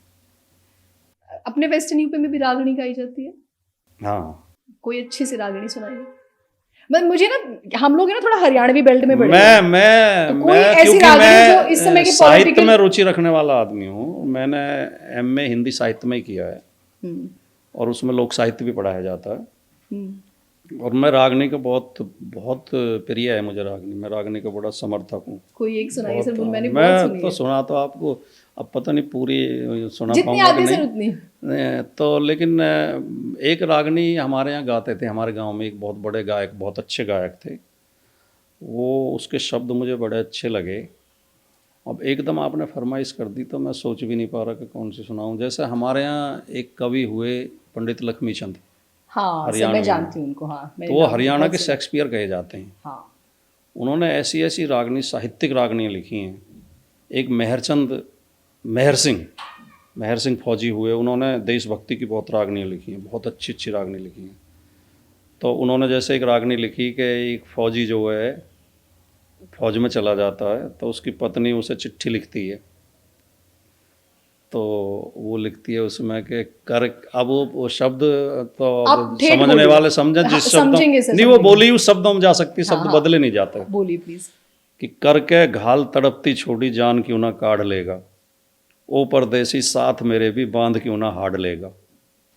समझ में आ गई आपकी? हाँ, बिल्कुल। नहीं आई हो तो मैं नहीं समझाऊं। सर आगे, मुझे तो आगे, लेकिन आप समझा सकते हैं कि तड़पती हुई पत्नी को छोड़ गया है ना, साथ क्यों नहीं ले गया। हाँ, करके घाल मतलब घायल करके, तड़पती छोड़ के चला गया, और जान क्यों ना काढ़ लेगा, अपने साथ मेरी जान क्यों नहीं ले गया। कितने सुंदर शब्द हैं। रोज मरना होता और है। वो परदेसी साथ मेरे भी बांध क्यों ना हाड़ लेगा, मतलब मुझे भी साथ ले जाता। तो भर्ती होऊंगा यो बेदन तेरे तन में थी, और कुछ तो जोर करा करवाना, कुछ तेरे भी मन में थी। वो जवाब दे रहे हैं। नहीं यही कह रही है, महिला कह रही है ठीक कि है। फौज में भर्ती होऊंगा, ये तेरी वो थी, लगन थी। हाँ। भर्ती होऊंगा यो बेदन तेरे तन में थी, मतलब ये लगन लगी हुई थी तुझे, और कुछ तो जोर करा कर्मों ने, कुछ तेरे भी मन में थी। और घर से बाहर जान की भर्ती 57 के सन, उसमें 47 के सन में थी। ऐसे इस तरह की वो है। और जो है वो आगे भी बहुत अच्छी है, बढ़िया रागनी। आप सोचते रहिएगा, मैं पूछूंगी आपसे। एक रागनी और है किसी और कवि की है कि वो दो भाई हैं, उसमें वो आपस में वो एक भाई दूसरे भाई से कह रहा है, एक भाई राजा है, दूसरा भाई उससे कह रहा है, उनकी आपस में कुछ जगह, उसे घर से निकाल देता है वो, तो कह रहा कि तू कह दे तो तेरे राज में हम भी रह लें भाई, और बाहर गए तो लोग सुनेंगे यारी और असनाई। अब इसमें जो अगले शब्द हैं वो बहुत महत्वपूर्ण है। अपना मानस अपना हो से पास रहो चाहे न्यारा, और इज्जत नहीं बटा करती चाहे धन बट जाओ सारा। और जो है इज्जत नहीं बटा करती चाहे धन बट जाओ सारा, और मूर्ख ने के तोल बात की समझनी आने भारा, और जान पड़े पे सर भी दे दे समझा जा से प्यारा। तो ये अच्छे, इस तरह की अच्छी रागनियाँ हैं काफ़ी। चलिए अब थोड़े से आपसे पॉलिटिकल सवाल लूं। हाँ। आपको आरएसएस से प्रॉब्लम क्या है? नहीं, प्रॉब्लम तो इसलिए नहीं कि मैं आरएसएस को कुछ मानता ही नहीं, इसका हवा बना रखा खाली, लेकिन मैं आरएसएस को अच्छा संगठन नहीं मानता। प्रॉब्लम तो हमें कुछ नहीं है, हमें प्रॉब्लम थोड़ी है ना, हम कहीं उसका विरोध करने जाते। लेकिन हमसे कोई पूछे कि इसके बारे में क्या विचार है, तो जो विचार होगा वही तो बताया जाएगा। इस संगठन ने देश हित का कोई काम नहीं किया, समाज में एकता बढ़ाने के लिए कोई काम नहीं किया। ये घोर जातिवादी संगठन है, मनुवाद के विचारधारा पर चलने वाला संगठन है। आरएसएस की स्थापना से पहले जो इसके मुख्य कर्ता धर्ता थे बीएस मुंजे, वो इटली गए थे और जर्मनी गए थे, मुसोलिनी और हिटलर से मिले थे। उनकी विचारधारा पे ये संगठन है, फांसीवादी संगठन है। आरएसएस स्वदेशी की बात करता है, लेकिन आप देखिए आरएसएस की ड्रेस स्वदेशी नहीं है। काली टोपी भारत की टोपी तो नहीं है, हाफ पैंट, खाकी हाफ पैंट अब पूरी फुल पैंट कर दिया उन्होंने। भारत की तो पहनावे में धोती आती है, पैंट भारत का पहनावा नहीं है। ये जो प्रणाम करते हैं ऐसे, वो भारतीय प्रणाम नहीं है। भारतीय प्रणाम तो ये होता है। और जो इनका स्वास्तिक है, वो स्वास्तिक हिटलर यूज करता था अपने उसमें नाजी पार्टी में, उसका स्वास्तिक उल्टा था, इन्होंने सीधा करके उसे ले लिया। तो उनकी स्टाइल इन्होंने अपनाई है और उनके पैटर्न पे ये चले हैं, उन्हीं की तरह ये तानाशाह हैं। और बाकी जो इतिहास है आरएसएस का, कि 1947 से 1925 में आरएसएस की स्थापना हुई। 1925 से 1947 तक ये एक आदमी अपना नहीं बता सकते जो स्वतंत्रता आंदोलन में शामिल रहा हो। ये अंग्रेजों की मुखबरी करते थे, स्वतंत्रता सेनानियों को गिरफ्तार कराते थे, फिर उनके खिलाफ कोर्ट में गवाही देते थे। इनके आरएसएस के लोगों की गवाही पे कई स्वतंत्रता सेनानियों की सजा हुई। खुद अटल बिहारी वाजपेयी जो प्रधानमंत्री बने बाद में, उनकी गवाही पे भी 2 स्वतंत्रता सेनानियों की सजा हुई थी, उन्हीं के गांव के ककुआर महुआ। अटल बिहारी वाजपेयी ने कोर्ट में स्वतंत्रता सेनानियों के खिलाफ गवाही दी थी। अच्छा। हाँ, तो ये इस संगठन का चरित्र है। ये कोई रिकॉर्ड नहीं रखते, कोई इनका सदस्यता रजिस्टर नहीं होता, कोई इनका संविधान नहीं है, ये कोई जिम्मेदारी नहीं लेते। और ये जो गांव में कहावत होती है कि बिल में हाथ तुम दो और मंत्र मैं पढ़ूंगा, ये बिल में हाथ दिलवा देते हैं पिछड़ों दलितों से और खुद दूर खड़े होकर मंत्र पढ़ते हैं। ये तो आरएसएस के प्रमुख एक बीच में थोड़े दिन के लिए रज्जू भैया बना दिए थे, जो राजपूत थे, वरना सारे एक ही ब्राह्मण भी सब में से नहीं बनाते। ये जो चित्पावन ब्राह्मण होते हैं, एक स्पेशल क्वालिटी है ब्राह्मणों की, कैटेगरी है। अच्छा। सारे जो प्रमुख रहे हैं सारे चित्पावन ब्राह्मण रहे हैं और महाराष्ट्र के रहे हैं सब। शुरू में डॉक्टर हेडगेवार, फिर डॉक्टर गोलवलकर, फिर ये जितने भी और रहे हैं, रज्जू भैया को छोड़कर। भागवत जी भी वहीं से? हाँ, नहीं, रज्जू भैया तो यूपी से ही थे। और मोहन भागवत भी वहीं के हैं, ये भी चित्पावन ब्राह्मण है। अच्छा। अच्छा, ये इतना पता है सर? इतना डीप आम लोगों को नहीं पता होता। हाँ, तो कोई इन्हें देश की जो 98% आबादी है, SC, ST, OBC और सारी महिलाएं और माइनॉरिटीज, मुस्लिम, सिख, बौद्ध, ईसाई, जैन, उनमें से एक भी आदमी नहीं मिला, एक भी जो अपना प्रमुख बनाने के लिए किसी महिला को ही बना देते, ब्राह्मण महिला को ही बना देते। महिलाओं क्योंकि को वहाँ पे मनुस्मृति है। महिलाओं के भी उतना ही खिलाफ है जितने शूद्रों के। अब आपको मनुस्मृति से भी प्रॉब्लम है? नहीं नहीं, प्रॉब्लम इसलिए है, अगर आपको ना हो तो आप मुझे बता देना। मनुस्मृति ये कहती है कि महिला स्त्रियों को कभी भी स्वतंत्र नहीं छोड़ना चाहिए। ये स्वतंत्र होते ही चरित्रहीन हो जाती हैं। स्त्री को बाल्यावस्था में पिता के अधीन, युवावस्था में पति के अधीन और वृद्धावस्था में पुत्र के अधीन रहना चाहिए। अगर आप इस बात से सहमत हो, आपको इससे आपत्ति ना हो, तो मुझे आप बता दो। बिल्कुल बेकार है सर, ये तो बहुत ही और मतलब वो ये भी वाहियात कहती बात है, वो ये भी कहती है, पत्नी यदि संतान उत्पत्ति ना कर पाए तो पति को हक है कि वो दूसरा विवाह कर ले। ठीक है, लेकिन पति चाहे कोढ़ी हो, दिवालिया हो, नपुंसक हो, जुआरी हो, नशेड़ी हो और पत्नी को रोज पीटता हो, फिर भी उसके लिए देवता है। पत्नी को उसकी पूजा करनी चाहिए। तो कोई स्वतंत्र विचार की महिला तो इस बात को स्वीकार नहीं करेगी। मानसिक गुलाम तो कुछ भी स्वीकार कर लेते हैं। सिर्फ महिला भी नहीं सर, एक पिता भी अपनी बेटी के लिए हाँ, ऐसी चीज स्वीकार नहीं करेगा, नहीं एक करेगा। भाई अपनी बहन के लिए स्वीकार नहीं करेगा। बस ये भी तो शूद्रों सच के है। बारे में वो ये लिखते हैं कि शूद्र का एक ही काम है कि वो बाकी 3 वर्णों की सेवा करे, वो भी निस्वार्थ भाव से, उसके बदले में कुछ मांगे नहीं। अच्छा। और शूद्र को ज्ञान का अधिकार नहीं है, शिक्षा का अधिकार नहीं है, धन एकत्र करने का अधिकार नहीं है। वो फटे पुराने वस्त्र पहने, टूटे फूटे बर्तनों में खाना खाए और उसके मकान कच्चे हों और उसका धन जो है सूअर और गधे हों और गांव के बाहर रहे। और ब्राह्मण के लिए वो कहते हैं कि जिस तरह अग्नि मल को जला के भी पवित्र बनी रहती है, वो अपवित्र नहीं होती, तो वैसे उसी तरह ब्राह्मण कितना ही कुकर्म करे वो कभी अपवित्र नहीं होता। तो ऐसी मनुस्मृति को कौन समर्थन करेगा? ये सब बहुत बहुत गंभीर चिंतन और डिबेट के विषय हैं। अच्छा, लेकिन अभी तो एक चीज, बजरंग दल बहुत एक्टिव है इन दिनों, बहुत समाज सेवा कर रहे पहले हैं। से रहे हैं, लेकिन लेकिन आजकल ज्यादा बहुत, या तो ये बहुत ही खाली है या तो देखिए, बहुत काम है इनके पास। पहली बात तो आरएसएस का ही केवल एक हवा बनाए रखते हैं कि इनकी इतनी शाखाएं हैं, इतनी वो हैं। सुबह के टाइम इनकी शाखा में जाके देखो, 2-4 बुड्ढे हा हा हा हा करते रहते हैं, हाफ पैंट पहन के वो पीटी वीटी करते हैं, कोई गंभीर काम ये करते नहीं है। ठीक है नहीं, और इनकी शाखाओं में 2-2 4-4 लोग आते हैं, कोई शाखा वाखा ज़्यादा नहीं है। ऐसी बजरंग दल का हाल है। जो नासमझ नौजवान हैं, पढ़ नहीं पाए, जिन्हें रोजगार नहीं मिला, उनमें से कुछ चले जाते हैं। आजकल सरकार चल रही है बीजेपी की, तो उन्हें थोड़ा बहुत लाभ भी मिल जाता है, वरना बहुत ज़्यादा जो समझदार युवक हैं या जो रचनात्मक काम करने वाले हैं या इंटेलेक्चुअल्स हैं, वो बजरंग दल जैसे संगठनों की तरफ या विश्व हिंदू परिषद जैसे या आरएसएस जैसे संगठनों की तरफ आकर्षित नहीं होते। लेकिन आपने देखा है, कभी भी जब कांवड़ यात्रा होती है, वेस्टर्न यूपी बहुत ज्यादा दुर्भाग्य से विवादों में आ जाता है।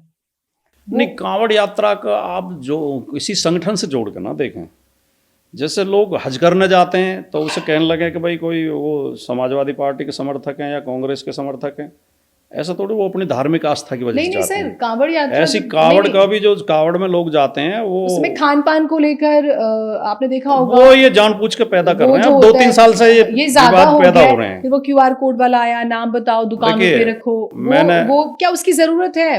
देश में सर कांवड़ यात्रा का इतिहास सैकड़ों साल पुराना है, मतलब हम बचपन से सुनते आ रहे हैं, पता नहीं कितना पुराना है। ऐसे ही कुंभ के स्नान का, और हर धर्म के लोग पहले आया करते थे, लेकिन अब तो देखिए, इतना ये अजीब कांवड़ हो गया की है। सबसे ज्यादा संख्या हमारे क्षेत्र में ही होती है। हरिद्वार से इसीलिए चलते मैंने हैं, आपसे पूछा हरिद्वार सर। से चलते हाँ। हैं और इधर गाजियाबाद तक दिल्ली की तरफ जाते हैं और गाजियाबाद से दादरी की तरफ। तो हमने खूब देखा, जगह जगह मुस्लिम लोग शिविर लगाते हैं कांवड़ियों की सेवा के लिए। उन्हें पानी पिलाते हैं, खाना खिलाते हैं, उनके लिए रुकने की व्यवस्था करते हैं। अब 2-3 साल से इन्होंने ऐसा विवाद पैदा कर दिया कि मुसलमान सामने नहीं आना चाहिए, मुसलमान के हाथ का नहीं खाना। अब वो कम हो गए, अब तो 1-2 अब भी लगे हैं, लेकिन नाम मात्र के रह गए। तो ये कितनी अच्छी बात थी कि अगर मुहर्रम का जुलूस निकल रहा तो हिंदू भाई उनकी सेवा करें, और अगर कांवड़िया आ रहे हैं तो मुस्लिम भाई उनकी सेवा करें। तो ये इससे ही तो देश मजबूत होगा, इससे ही समाज मजबूत होगा। लेकिन ये अब बीजेपी ने अपने वोट के लालच में ऐसा माहौल पैदा कर दिया कि किसी मुस्लिम की दुकान नहीं होनी चाहिए। अब बताओ वहाँ उत्तराखंड में क्या किया है कि बाबा गारमेंट्स नाम क्यों रख लिया तुमने? कोई मुसलमान बाबा नहीं हो सकता क्या? सर बाबा तो सिंबॉलिक है, अपने दादाजी को बाबा ही बाबा बोलते हैं, नाना जी को बोलते हैं, इवन तो इतनी फादर मूर्खता को भी ये मैंने कर देखा, रहे हैं मेरी नफरत मम्मी फैलाने के मेरे लिए। नाना हाँ। जी को बाबा ही बोलती थी। और वो उनका आपने वीडियो देखा ही होगा, देखा मैंने कितने सर। सज्जन व्यक्ति वो दिखाई दे रहे हैं चेहरे से ही, सफेद दाढ़ी है, अपनी दुकान पे बैठे उम्रदराज भी हैं, हैं, हाँ, उनके हाँ। साथ जाके बदतमीजी कर रहे हैं कि ये बाबा हटाओ, ये बाबा नाम हटाओ। तो ये माहौल बीजेपी पैदा कर रही है अपने स्वार्थ के लिए, लेकिन इसकी एक लिमिट होती है, ये लिमिट से आगे चल नहीं पाता। अब ये लोगों की समझ में आने लगा, अब इस कट्टरता का बीजेपी को नुकसान होने लगा उल्टा। एक्सपायरी डेट आ गई नफरत की। बिल्कुल एक्सपायरी डेट आ गई। अब लोग समझ रहे हैं कि यार ये तो देश को बर्बाद कर देंगे अगर इनकी बात पर विश्वास किया, और ये ऐसा तो इसे लोग पसंद नहीं कर रहे हैं। आपको लगता है कि 27 का चुनाव मुद्दों पर होगा या वापस से ही हिंदू मुस्लिम कुछ ऐसी स्क्रिप्ट आ जाएगी? नहीं, समाजवादी पार्टी तो हमेशा मुद्दों पे ही चुनाव लड़ी है, समाजवादी पार्टी ने मुद्दे ही उठाए हैं। और 2024 में समाजवादी पार्टी के मुद्दे लोगों ने समझे, इसलिए समाजवादी पार्टी बीजेपी को हराने में कामयाब हुई। अखिलेश यादव जी 27 के चुनाव को लेकर बहुत गंभीर हैं, और वो जो अपना घोषणा पत्र तैयार कर रहे हैं और जो अपने जो वादा जो करेंगे चुनाव में, वो सब जनता के मुद्दे होंगे। शिक्षा, स्वास्थ्य, कानून व्यवस्था, पानी, बिजली, सड़क, इन्हीं मुद्दों पर समाजवादी पार्टी चुनाव लड़ेगी। और समाजवादी पार्टी का एक बड़ा मुद्दा होगा सामाजिक न्याय। जो पीडीए का नाम दिया अखिलेश जी ने, जो पीड़ित, जो पिछड़े हैं, दलित हैं, आदिवासी हैं, अल्पसंख्यक हैं, उन सबके साथ जो इस सरकार में अन्याय हो रहा है, नौकरी में भी, शिक्षा में भी, हर चीज़ में, उन मुद्दों को अखिलेश जी बहुत गंभीरता के साथ, अब देखिए वोट चिन्हित कर करके वोट काटी जा रही हैं। जितने फार्म साथ पकड़े गए हैं सब में या तो मुस्लिम नाम लिखे हुए थे या यादव और एससी के नाम लिखे हुए थे। तो मतलब उनके ही वोट क्यों कटवाए जा रहे हैं, उनके ही फार्म साथ क्यों भरे जा रहे हैं? तो ये मुद्दे चुनाव में मुद्दे होंगे। आपकी पार्टी में आप लोगों ने 15,718 लोग भी आए, नसीमुद्दीन सिद्दीकी साहब अपने साथ लेकर आए। जब आपका पीडीए का फॉर्मूला काम कर रहा है, आपको क्यों जरूरत पड़ी नसीमुद्दीन सिद्दीकी की? नहीं, और वो जब इतनी पार्टी एक व्यक्ति बदलता है तो क्या उसकी वो स्थायी रहेगा, ये भरोसा कैसे? नहीं, एक तो पार्टी में, संगठन में हमेशा लोगों की ज़रूरत होती है। कभी ये नहीं कह सकते कि अब हमें ज़रूरत नहीं है, अब हमारे दरवाजे बंद हो गए। जो मुद्दे के आधार पर, विचारधारा के आधार पर आना चाहता है, उन सबका स्वागत है। नंबर एक बात। नंबर दो, हम लोहिया जी की पार्टी हैं, लोहिया जी के विचारों पर चलते हैं। लोहिया जी एक बात कहते थे अक्सर कि पार्टी में हमेशा कुछ नए लोग जोड़ते रहना चाहिए, वरना अगर आप नए लोग नहीं जोड़ोगे तो धीरे धीरे पार्टी ख़त्म हो जाएगी, क्योंकि पुराने लोगों में से कुछ हटते रहते हैं, कुछ बीमार हो जाते हैं, कुछ की मौत हो जाती है, कुछ पार्टी बदल जाते हैं। तो नए लोगों को जोड़ते रहना जरूरी है। तीसरी, मैं एक बात बहुत ईमानदारी से कहूँ, और नेताजी भी इस बात को कहते थे कभी कभी, कि पार्टी शंकर की बारात की तरह होती है। शंकर की बारात आपने देखी है कभी? शिव जी की, भोले की बारात। उसमें भूत, पिशाच, डंकनी, शंकनी, पशु, पक्षी, सांप, बंदर सब होते हैं उसमें, बैल, नाग, राक्षस, देवता सब होते हैं उस बारात में शंकर की। बहुत। हाँ। ऐसी राजनीति में सब तरह के लोग, ऐसा नहीं है कि छांट छांट के लोग लिए जाते हैं। ये एक आरोप लगता है सर कि समाजवादी पार्टी ने आजम खान के लिए आवाज़ नहीं उठाई, क्योंकि आप वेस्टर्न यूपी से आते हैं तो ये आपसे सवाल पूछा जाना चाहिए। फिर मुस्लिम लीडरशिप खत्म हुई समाजवादी पार्टी में। नहीं, आजम खान साहब की आवाज़ सड़क पर उठाने का कोई फ़ायदा नहीं था, उल्टे नुकसान था। और भारतीय जनता पार्टी चाहती थी कि हम इस मुद्दे को सड़क पर उठाएं। हमने वो न्यायालयों में मदद की, उनमें जो भी हो सकती थी। और कभी अखिलेश यादव जी की एक आदत है कि वो किसी की मदद करते हैं तो बताते नहीं। अच्छा। वो प्रचार नहीं करते। आजम खान हमारे सम्मानित नेता हैं, बड़े नेता हैं। हाँ। आजम खान समाजवादी पार्टी का एक शजर हैं, जिनकी छाया में समाजवादी पार्टी फली फूली है। नेताजी के टाइम के नेता हैं। उनके प्रति समाजवादी पार्टी के एक एक कार्यकर्ता के मन में सम्मान है, और अखिलेश जी भी उनका सम्मान करते हैं। तो ऐसा नहीं कि उनसे कोई दूरी बन गई या उनके प्रति कोई विरक्ति हो गई। और ये तो वे खुद और उनका परिवार बता सकता है कि पार्टी उनके कितने नज़दीक है और क्या वो है। ये चीज़ें सार्वजनिक रूप से कहने की होती भी नहीं है और कहनी भी नहीं चाहिए हमें। लेकिन सड़क पे हमने इसलिए नहीं उठाया कि बीजेपी चाहती थी कि इस मुद्दे को लेके सांप्रदायिक माहौल पैदा करे और हिंदू मुस्लिम माहौल पैदा करे, और ऐसा, और सड़क पे करने से कुछ होना भी नहीं था, होना तो कोर्ट में है। और अब लगभग वो ज़्यादातर मुकदमे निपट लिए हैं और ये भी तय है कि सरकार बदलेगी 27 में तो पूरे मामले की जांच कराई जाएगी और इसमें जिन अधिकारियों की भी मिली भगत मिलेगी जिन्होंने फर्जी मुकदमे उनके खिलाफ दर्ज करके उन्हें इस आरोप तरह भी फंसाया है, बकरी चोरी, मुर्गी चोरी और इस तरह की बहुत ही बहुत अपमानित करने बहुत वाले। शर्मनाक वो हैं। तो घास चोरी का भी मुकदमा है, पायल चोरी का, किताब शराब लूटने का मुकदमा, शराब की दुकान लूटने का, और जो ज़मीन के मुकदमे हैं वो बहुत थोड़ी सी ज़मीन है जिसमें 17-18 लोग साझीदार हैं। आजम खान साहब ने उसी समय कह दिया था कि भाई या तो अपने पैसे ले लो या तहसील के लोगों को बुला के अपनी ज़मीन नपवा के अपनी ज़मीन की बाउंड्री कर लो। ठीक है। तो उन्होंने कहा जी ये तो पता ही नहीं लग रहा ज़मीन कहाँ है, इसी में है कहीं, तो भैया पैसे ले लो। 2006 में यूनिवर्सिटी बननी शुरू हुई, ज़मीन पर कब्जा हो गया था। 2019 में आके मुकदमा दर्ज होता है।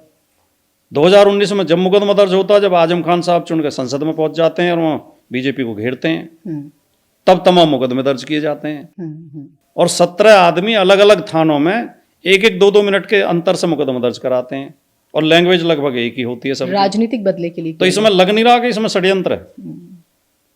17 आदमी हैं जिनका हिस्सेदार, जिन्होंने मुकदमे कायम कराए हैं, वो 17 के 17 13 साल तक चुप क्यों बैठे रहे? और फिर उन्हें एक दिन ही क्यों जगे वो सारे? 3:10 में मुकदमा दर्ज हो रहा है, फिर 3:12 पर हो रहा है, फिर 3:15 में दूसरे थाने में दर्ज हो रहा है, फिर 4 बजे तीसरे थाने में दर्ज हो रहा है। सारे मुकदमे 2-2, 3-3 मिनट, 4-4, 5-5 मिनट के अंतर तो किसी ने इस आजम खान को फंसाने की स्क्रिप्ट लिखी पूरी? शर्तिया फंसाया गया। देखिए मैं आपको एक बात और बताऊं, ये कुछ नज़दीकी लोगों को वहाँ ज़िले में जो एक्टिव रहते हैं पत्रकार या नेता, उन्हें तो पता है कि जो उस समय डीएम और एसएसपी थे उनसे कहा गया तो उन्होंने दोनों ने मना कर दिया। अच्छा। वो अच्छे अधिकारी थे कि हम ऐसा काम नहीं करेंगे, फर्जी काम नहीं करेंगे, तो दोनों को बदला गया। और इतना बदनाम एसएसपी था जिसे लाया गया कि जिसके खिलाफ खुद मुकदमा पुलिस ने दर्ज कराया था, जो खुद रिश्वत के केस में फंसा हुआ था। और डीएम भी, वो डीएम बनाए गए, फिर वहीं कमिश्नर बना दिए गए बाद में प्रमोशन देकर। और उस डीएम की प्रॉपर्टी की अगर जांच हो जाएगी तो डीएम खुद फंसेगा, उसकी अगर प्रॉपर्टी की जांच करा ली जाएगी उसने कितनी अवैध संपत्ति अर्जित की है। और सारे ऐसे ऐसे बदनाम अधिकारी वहाँ जाके पोस्ट किए जाते हैं और उन्हें एक ही काम पर लगा दिया जाता है कि इन्हें परेशान करो। आजकल वो अनुज चौधरी बहुत फेमस है सर। तो अनुज चौधरी हमारे ज़िले से ही, वो हमारे ज़िले में सब इंस्पेक्टर था, वो वहीं इंस्पेक्टर हुआ और वहीं सीओ हुआ, खेल के कोटे में प्रमोशन हुआ उसका। आजकल वो नेता, वो पहलवान है। हाँ। तो उसके बारे में मैं बहुत कुछ जानता हूँ। उसका व्यवहार कहीं से भी पुलिस अफसर जैसा है ही नहीं। वो पहलवान बुद्धि आदमी है, बिल्कुल अक्खड़ टाइप आदमी है। और उसे वो बनने का शौक है, चुलबुल पांडे। वो चुलबुल पांडे कहलवाता है लोगों से, अपने लोगों से। अच्छा। हाँ, फोटो खिंचवाता है, लोग उसे पोस्ट करते हैं सोशल मीडिया पर कि चुलबुल पांडे के साथ आज मुलाकात हुई। अच्छा जी। तो मतलब आजम खान के समय पे डीएम और अधिकारी हटाए गए उनसे, जो उनके गुलाम टाइप के अधिकारी थे वो लाके उनसे आजम खान साहब के खिलाफ मुकदमे कराए गए। 94 मुकदमे 1 महीने के अंदर कराए गए। एक शानदार आजम खान साहब, मैं समझता हूँ देश में गिने चुने नेता होंगे, जिस तरह की उनकी पर्सनैलिटी है और जिस तरह के उनका कैरेक्टर है। उन्होंने कभी वो कट्टरता की बात नहीं की, कभी हिंदू मुस्लिम की बात नहीं की, भाईचारे में विश्वास रखने वाले। उनके समर्थक जितने मुसलमान हैं उतने हिंदू भी हैं और निहायत ईमानदार आदमी। कभी उन पर कोई करप्शन का आरोप नहीं लगा। काम करने वाले आदमी, जिस मंत्रालय में रहे काम किए बढ़िया। कुंभ का आयोजन भी किया था। कुंभ का आयोजन उन्होंने कराया और कुंभ के आयोजन पे उसने हार्वर्ड यूनिवर्सिटी से लोग आए, उन्होंने रिसर्च की, उस पर बाकायदा बुक निकाली एक, और उन्हें सम्मानित किया वहाँ बुला के, अमेरिका में बुला के। तो उस ऐसे आदमी के खिलाफ मुकदमे दर्ज करा देना, मतलब फर्जी फंसा देना, बदनाम करने के लिए। आपके यहाँ से सर इकरा हसन भी आती हैं। और दूसरा केस मोहित खान का भी केस है। हाँ। देखिए मोहित खान का ड्राइवर राजू खान के खिलाफ उन्होंने मुकदमा वो लिखा दी थी, शिकायत जो दी थी उस लड़की के पिता ने। लड़की के संबंध थे राजू खान से, वो उनका ड्राइवर है मोहित खान का। अब वो लड़की नाबालिग है या कितनी उम्र है उसकी, नाबालिग बताई गई। वो प्रेग्नेंट हो गई तो उनके घर वालों को पता लगा, तो उन्होंने जो शिकायत दी थी वो राजू खान के खिलाफ थी। पुलिस ने कह के मोहित खान का नाम दर्ज कराया, वो एप्लीकेशन फाड़ के दूसरी एप्लीकेशन लिखवाई, बोले इसमें मोहित खान का नाम दर्ज करो। उसकी बढ़िया बेकरी चल रही थी, मार्केट थी, अच्छा पैसे वाला आदमी था, तो पुलिस की इच्छा तो तब ये रही होगी कि इससे पैसे वैसे वसूल लेंगे नाम निकालने के नाम पे। लेकिन वो मामला जब बाबा तक पहुंचा तो बाबा ने कहा कि इसे तो जेल भेजो, इसमें तो हम पूरी समाजवादी पार्टी को घेरेंगे। और वो 19 महीने जेल में रहे। 19 महीने बीजेपी के सारे प्रवक्ता और योगी आदित्यनाथ सदन के अंदर समाजवादी पार्टी को गाली देते रहे कि समाजवादी पार्टी बलात्कारियों की पार्टी है, मोहित खान जैसे भरे पड़े हैं। अब कोई सबूत नहीं मिला, डीएनए मैच नहीं हुआ, कोर्ट ने बाइज्जत बरी कर दिया, और इसी बीच में उसकी बेकरी गिरा दी, उसकी मार्केट गिरा दी। तो ये न्याय कौन सी कानून व्यवस्था है ये? मुसलमानों को टारगेट किया जाता है। तो अब जितना बदनाम किया, अब एक आदमी बोलने को तैयार नहीं है। अब योगी जी से पूछा कोई पत्रकार जाके कि मोहित खान के बारे में 2 शब्द बोल दो। अखिलेश जी ने सदन में बोला था, लेकिन अखिलेश यादव जी हाँ, उन्होंने लोकसभा में बोला, और ये तो ठीक। आपके यहाँ से इकरा हसन आती हैं सर, लेकिन मुझे लगता है कि सबसे ज्यादा परेशान रहती हैं वो, जो हम उनके वीडियोस देखते हैं। राम विशाल दास गुर्जर, आप जानते होंगे। ना, ये गुर्जर राम विशाल दास, हाँ, गौरी शंकर गौशाला के स्वामी हैं राम विशाल दास। वो कहते हैं गुर्जर से शादी कर लो, हलाला और तलाक से बच जाओ। एक और व्यक्ति कहता है कि मुझसे शादी कर ले, ओवैसी जो है मेरा साला बन जाएगा। मुरादाबाद करनी सेना का जो उपाध्यक्ष है योगेंद्र राणा। समाजवादी पार्टी ऐसे लोगों के लिए स्टैंड क्यों नहीं लेती? इकरा हसन के लिए स्टैंड, और ऐसे लोगों के खिलाफ कार्रवाई क्यों नहीं करवाती? नहीं, देखिए, पहली बात तो भारतीय जनता पार्टी की एक उपलब्धि यही है कि उन्होंने ऐसे बददिमाग और बदमिजाज लोग पैदा किए हैं इस देश में, इतने नफरती लोग जो बहन बेटियों के खिलाफ भी ऐसी भद्दी भाषा बोल सकते हैं। पहली बात तो ये। दूसरी बात यह है कि दोनों मुद्दों पे, बल्कि और भी 1-2 मुद्दा हुआ है इसी तरह का, समाज के लोग निकल के सामने आए हैं और इकरा हसन के समर्थन में खड़े हुए हैं। केवल गुर्जर समाज के नहीं, हर समाज से लोग। जो राजपूत ने जो पहले बयान दिया था, वो जो आप कह रही थी कि योगेंद्र राणा उससे शादी कर लो, शादी करने वाला, उसके खिलाफ राजपूत के समाज के लोगों ने वो किया, विरोध किया उसका। ये हिम्मत कहाँ से आती है? और कहा ये हिम्मत देती है बीजेपी। इस पर तो शर्मिंदा होना चाहिए बीजेपी को। अब जहाँ तक समाजवादी पार्टी का सवाल, मैंने खुद विरोध किया था, मैंने खुद बयान दिए मीडिया में भी, सोशल मीडिया पे भी। लेकिन पार्टी क्या ऐसे घटिया विवादों में पड़े? ये पार्टी के लिए तो ठीक नहीं होगा नहीं कि पार्टी इतने निचले स्तर पर उतरे। ऐसे 2 कौड़ी के आदमी जिनकी कोई हैसियत नहीं है, उनका जवाब क्या पार्टी देगी?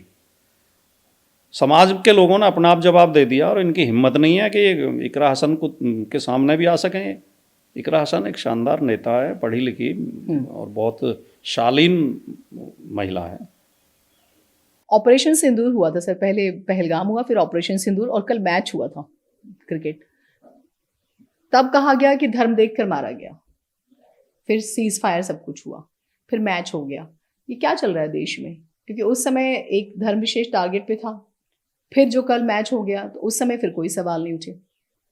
पिछले 1 साल में कम से कम 10 घटनाएं, 10 या 12 घटनाएं ऐसी गंभीर और ऐसी शर्मनाक हुई हैं कि एक घटना के ऊपर प्रधानमंत्री को इतनी शर्म आ जानी चाहिए थी कि वो रिजाइन कर देते या उसका विरोध करते। लेकिन ये बेशर्म लोग सत्ता में आजकल बैठे हैं। अब जैसे ऑपरेशन सिंदूर जब हुआ तो एक मंत्री वहाँ के बयान दे रहे थे, कर्नल सोफिया मध्य प्रदेश के, कि हाँ, कि हमने आतंकवादियों की बहन से ही उनका वो कराया, विरोध कराया। ठीक है नहीं? और इस तरह की ये करते रहते हैं। कई घटनाएं ऐसी हुई हैं जिनमें सांप्रदायिक तनाव पैदा करने की कोशिश की गई है, और हिपोक्रेसी नजर आती है, दोहरा चरित्र। दोहरा क्या है इनका, तो क्या कहा जाए। आप ऐसे बात करें, आप सीरियस ही नहीं लेते जैसे बीजेपी को। नहीं, अब मतलब ये तो तय ही है, ये तो सब देख रहे हैं कि भारतीय जनता पार्टी के लोग फर्जी देशभक्ति, फर्जी धर्म, इनका धर्म भी असली धर्म नहीं है। मैंने शुरुआत में एक बहुत गंभीर बात कही थी, उस पर बात नहीं हुई आगे, कि कोई सच्चा धार्मिक व्यक्ति सांप्रदायिक नहीं हो सकता। इस बात को मैं खास तौर से आपके दर्शकों से कहना चाहता हूँ कि इसे गंभीरता से समझने की जरूरत है। जो सच्चा धार्मिक होगा वो ये विश्वास करता है, इस बात में उसका गहरा विश्वास, अटूट विश्वास होता है कि ईश्वर एक है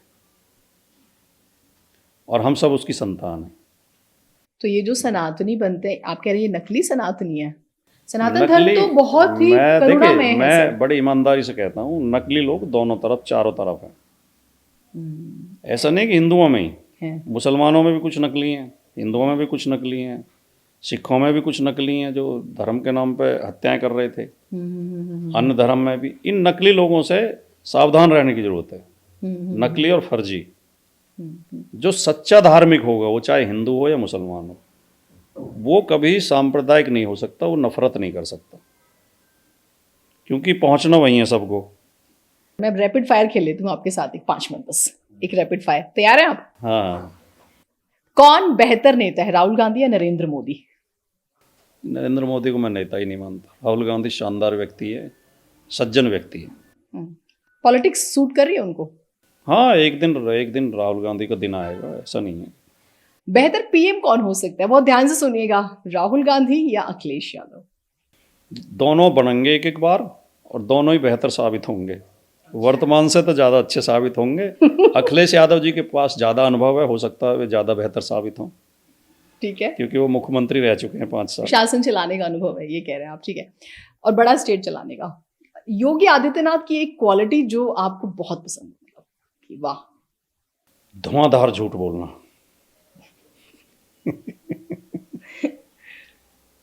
ऐसा क्यों कह रहे हैं आप? बोलते हैं, वो बड़े कॉन्फिडेंस के साथ झूठ बोलते हैं, लगातार झूठ बोलते हैं। अभी कह रहे थे सदन के अंदर, जो आदमी सदन के अंदर झूठ बोल सकता है उससे बड़ा झूठा कौन होगा। कह रहे थे पहले उत्तर प्रदेश में दंगे होते थे, अब उत्तर प्रदेश में दंगे नहीं होते। तो फिर कासगंज में क्या हुआ था जिसमें एक लड़का गोली से मारा गया? बुलंदशहर में क्या हुआ था जिसमें इंस्पेक्टर सुबोध कुमार की हत्या कर दी बजरंग दल के गुंडों ने? फिर संभल में क्या हुआ था जहाँ पथराव हुआ और लोग जेल भेजे आपने? आगरा में क्या हुआ था जो निर्वाचित सांसद के घर पे पथराव कर रहे थे गुंडे? ये दंगे नहीं है? तो झूठ बोलते हैं कॉन्फिडेंस के साथ। वो सपा की साजिश होती है। नहीं, सपा की तो कोई, कहीं भी इनमें कोई से में भी साजिश नजर नहीं आती। अच्छा, समाजवादी पार्टी की बेहतरीन महिला नेता डिम्पल यादव, इकरा हसन, रागिनी सोनकर या फिर प्रिया सरोज, मतलब ये 4 लाइमलाइट में रहती हैं जो नजर आती है। तो बेस्ट चारों ये और 40 और हैं, सारी बेहतर है हमारी तो सारी। तो एक नाम चूज करना, आप बहुत स्मार्ट। देखिए, बड़ी नेता तो इनमें डिम्पल यादव ही हैं, लेकिन जो बहुत बाकी जो आपने नाम लिए, प्रिया सरोज, इकरा हसन, हाँ, बहुत ही शानदार है। रागिनी सोनकर इतना अच्छा बोलती हैं, चारों ही। अब देखिए, अब आप कभी कभी सवाल ऐसे भी होते हैं जिनका उत्तर एक नहीं होता। अब आप मुझसे पूछने लगे कि तुम्हें अपनी माताजी ज़्यादा प्रिय हैं या पिताजी, तो मैं कैसे एक को चुन पाऊंगा? ओह सर, आप बहुत चालू बन रहे हैं, ऐसा नहीं है। अब मुझे पता चल रहा है मेरी 3 बेटियां, आप कहने लगे कौन सी बेटी ज़्यादा पसंद है? ये मैं इसका रिस्पेक्ट करती हूँ, इस भाव का। आप जब बेटी की बात कर रहे हो तो मैं इस भाव का रिस्पेक्ट करती हूँ। देश का सबसे ज्यादा कट्टर नेता कौन है? ऑप्शन नहीं है, मैं नाम नहीं लूंगी। अगर मैं ईमानदारी से कहूँ, राजनीति ना खेलूँ, तो सबसे ज़्यादा कट्टर तो योगी जी हैं और उनसे थोड़े से कम कट्टर मोदी जी हैं। और देश वैसे क्यों? योगी जी के भाषण और योगी जी का पूरा जीवन परिचय आप ठीक से समझ लेंगे, नहीं तो आप खुद कह देंगे कि हाँ, ये तो बहुत कट्टर आदमी। इनके भाषण इतने कट्टरता भरे रहे हैं, जो व्यक्ति ये कह सकता है कि अगर मुसलमान हमारी एक लड़की उठा के ले जाएंगे तो हम इनकी 10 लड़कियां उठा के लाएंगे, तो उसकी कट्टरता की कल्पना की जा सकती है।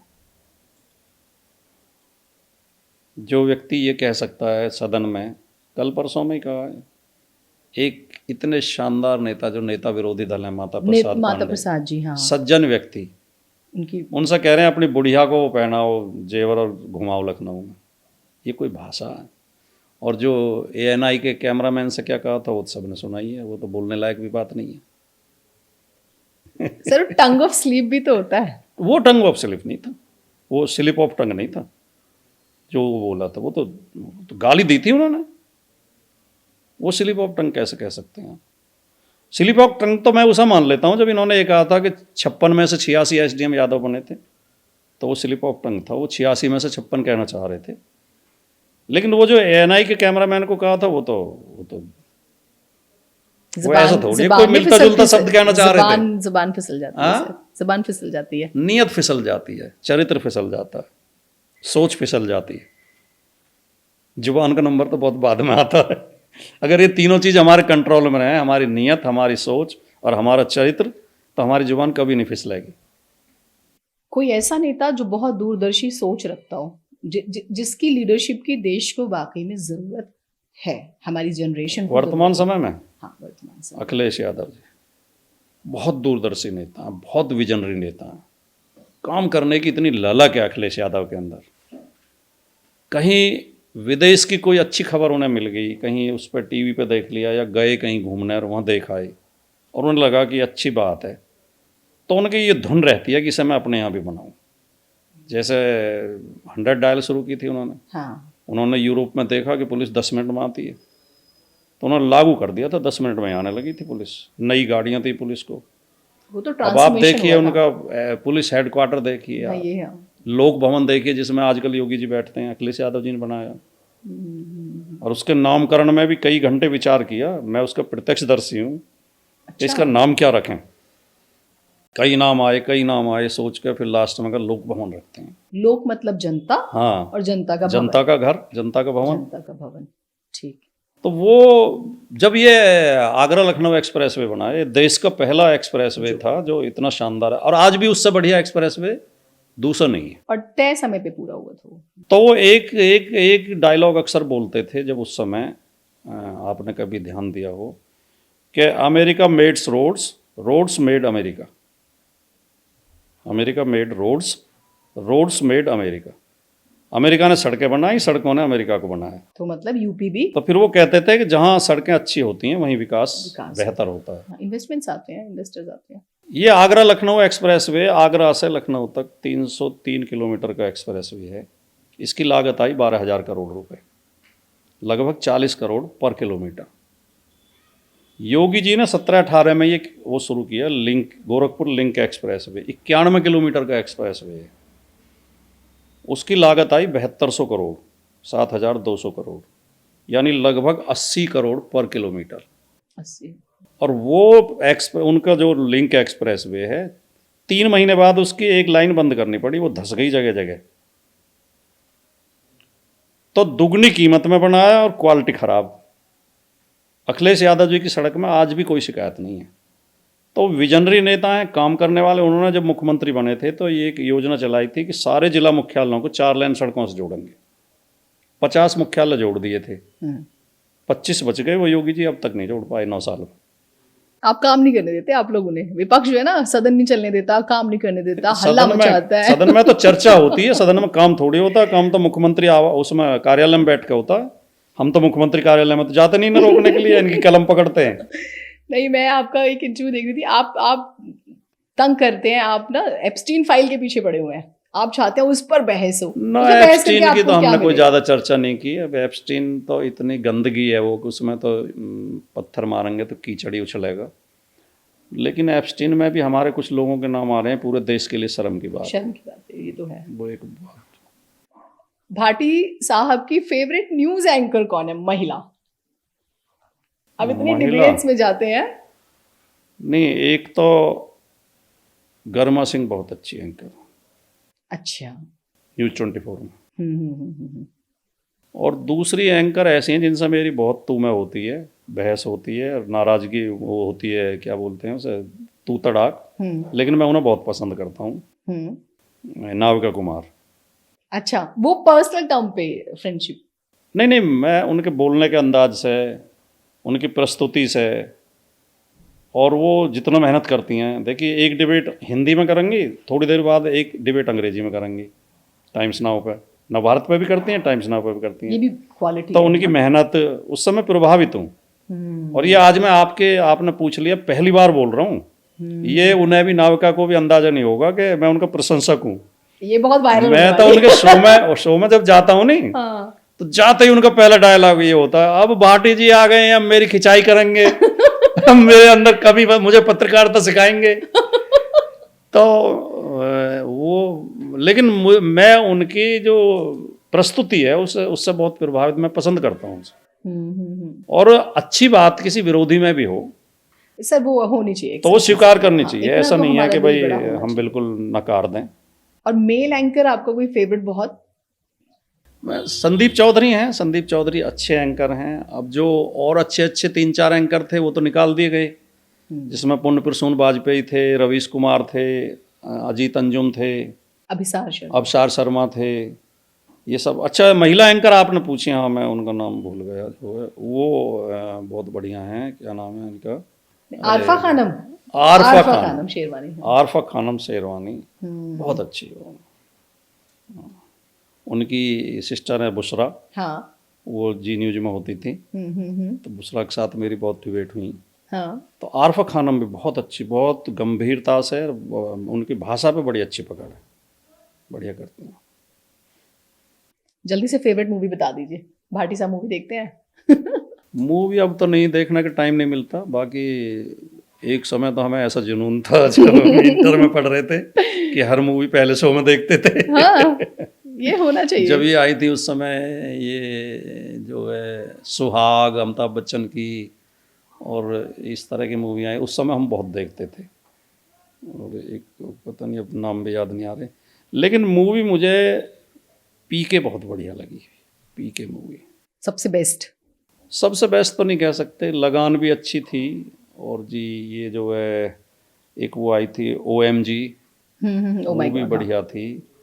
और ये जो शाहरुख खान की आई थी वो चक दे इंडिया, वो बढ़िया थी। भाग मिल्खा भाग बहुत बढ़िया मूवी थी। और वो बजरंगी भाईजान बहुत अच्छी थी। बजरंगी भाईजान मुझे इस वजह से अच्छी लगी कि उसमें भारत पाकिस्तान की मैत्री का भाव व्यक्त किया गया था, हिंदू मुस्लिम एकता का भी और भारत पाकिस्तान एकता का भी। तो वो एक बात अटल बिहारी वाजपेयी जी ने कही थी जब वो पाकिस्तान गए थे, लोग भूल गए होंगे अब तो, मुझे उनकी बात बहुत अच्छी लगी और मैं इसका हमेशा समर्थक रहा हूँ। जो पड़ोसी वाली बात और हाँ, लोहिया जी भी कहते थे ये बात। उन्होंने ये कहा था भाई पाकिस्तान एक अलग देश है, हमें ये स्वीकार कर लेना चाहिए, और पाकिस्तान भी फले फूल है और हम भी फले फूल हैं। ये जो पाकिस्तान हमसे लड़ लड़ के बर्बाद हो गया, अगर शुरू से ही ऐसा माहौल बन जाता है कि भाई आप भी तरक्की करो हम भी तरक्की करें, लड़ाई किस बात की है। तो जो भारत पाकिस्तान की एकता बढ़ाने की बात करते हैं और जो हिंदू मुस्लिम की एकता बढ़ाने की बात करते हैं, मुझे वो, चाहे वो मूवी हो, चाहे गीत संगीत हो, चाहे नाटक हो, कहानियाँ हो, मुझे बहुत अच्छे लगते हैं, चाहे नेता हो। एक मूवी आई थी वीर जारा। वीर जारा में 3 सीन ऐसे आते हैं कि मैं अब भी देखता हूँ, नहीं मैं 10वीं बार देख चुका उसे, मैं आंसू रोक नहीं पाता तीनों सीन पर। क्या होता है उसमें? एक जगह ये सीन आता है कि जब वो शाहरुख खान और कौन है, प्रीति जिंटा, इनके, वो पाकिस्तानी होती है, ये हिंदुस्तानी होते हैं, ये नेवी में उसमें होते हैं, एयरफोर्स में। तो ये उससे मिलने के लिए वहीं पहुंच जाते हैं और उसकी सगाई हो रही होती है, तो वो दौड़ के इन्हें चिपट जाती है। तो कोई बात नहीं, वो बात आई गई हो जाती है। तो उस लड़की की माँ रात को होटल में मिलने आती है इनसे, शाहरुख खान से, तो उसे समझाती है। उसकी शादी हो रही थी मिलिट्री के किसी ऑफिसर से, वो बड़े पोस्ट पे था और अच्छे घराने का था। तो वो कहती है कि अगर तुम इस लड़की से प्यार करते हो तो इसे खुश देखना नहीं चाहते क्या? हमारे ख़ानदान की इज्जत ख़राब हो जाएगी और हमारा बदनामी हो जाएगी, और ये लड़की इतनी खुश रहेगी वहाँ, और तुम्हारे बिना कहे ये मानेगी नहीं, तुम इसे समझा दो तो ये शादी कर लेगी।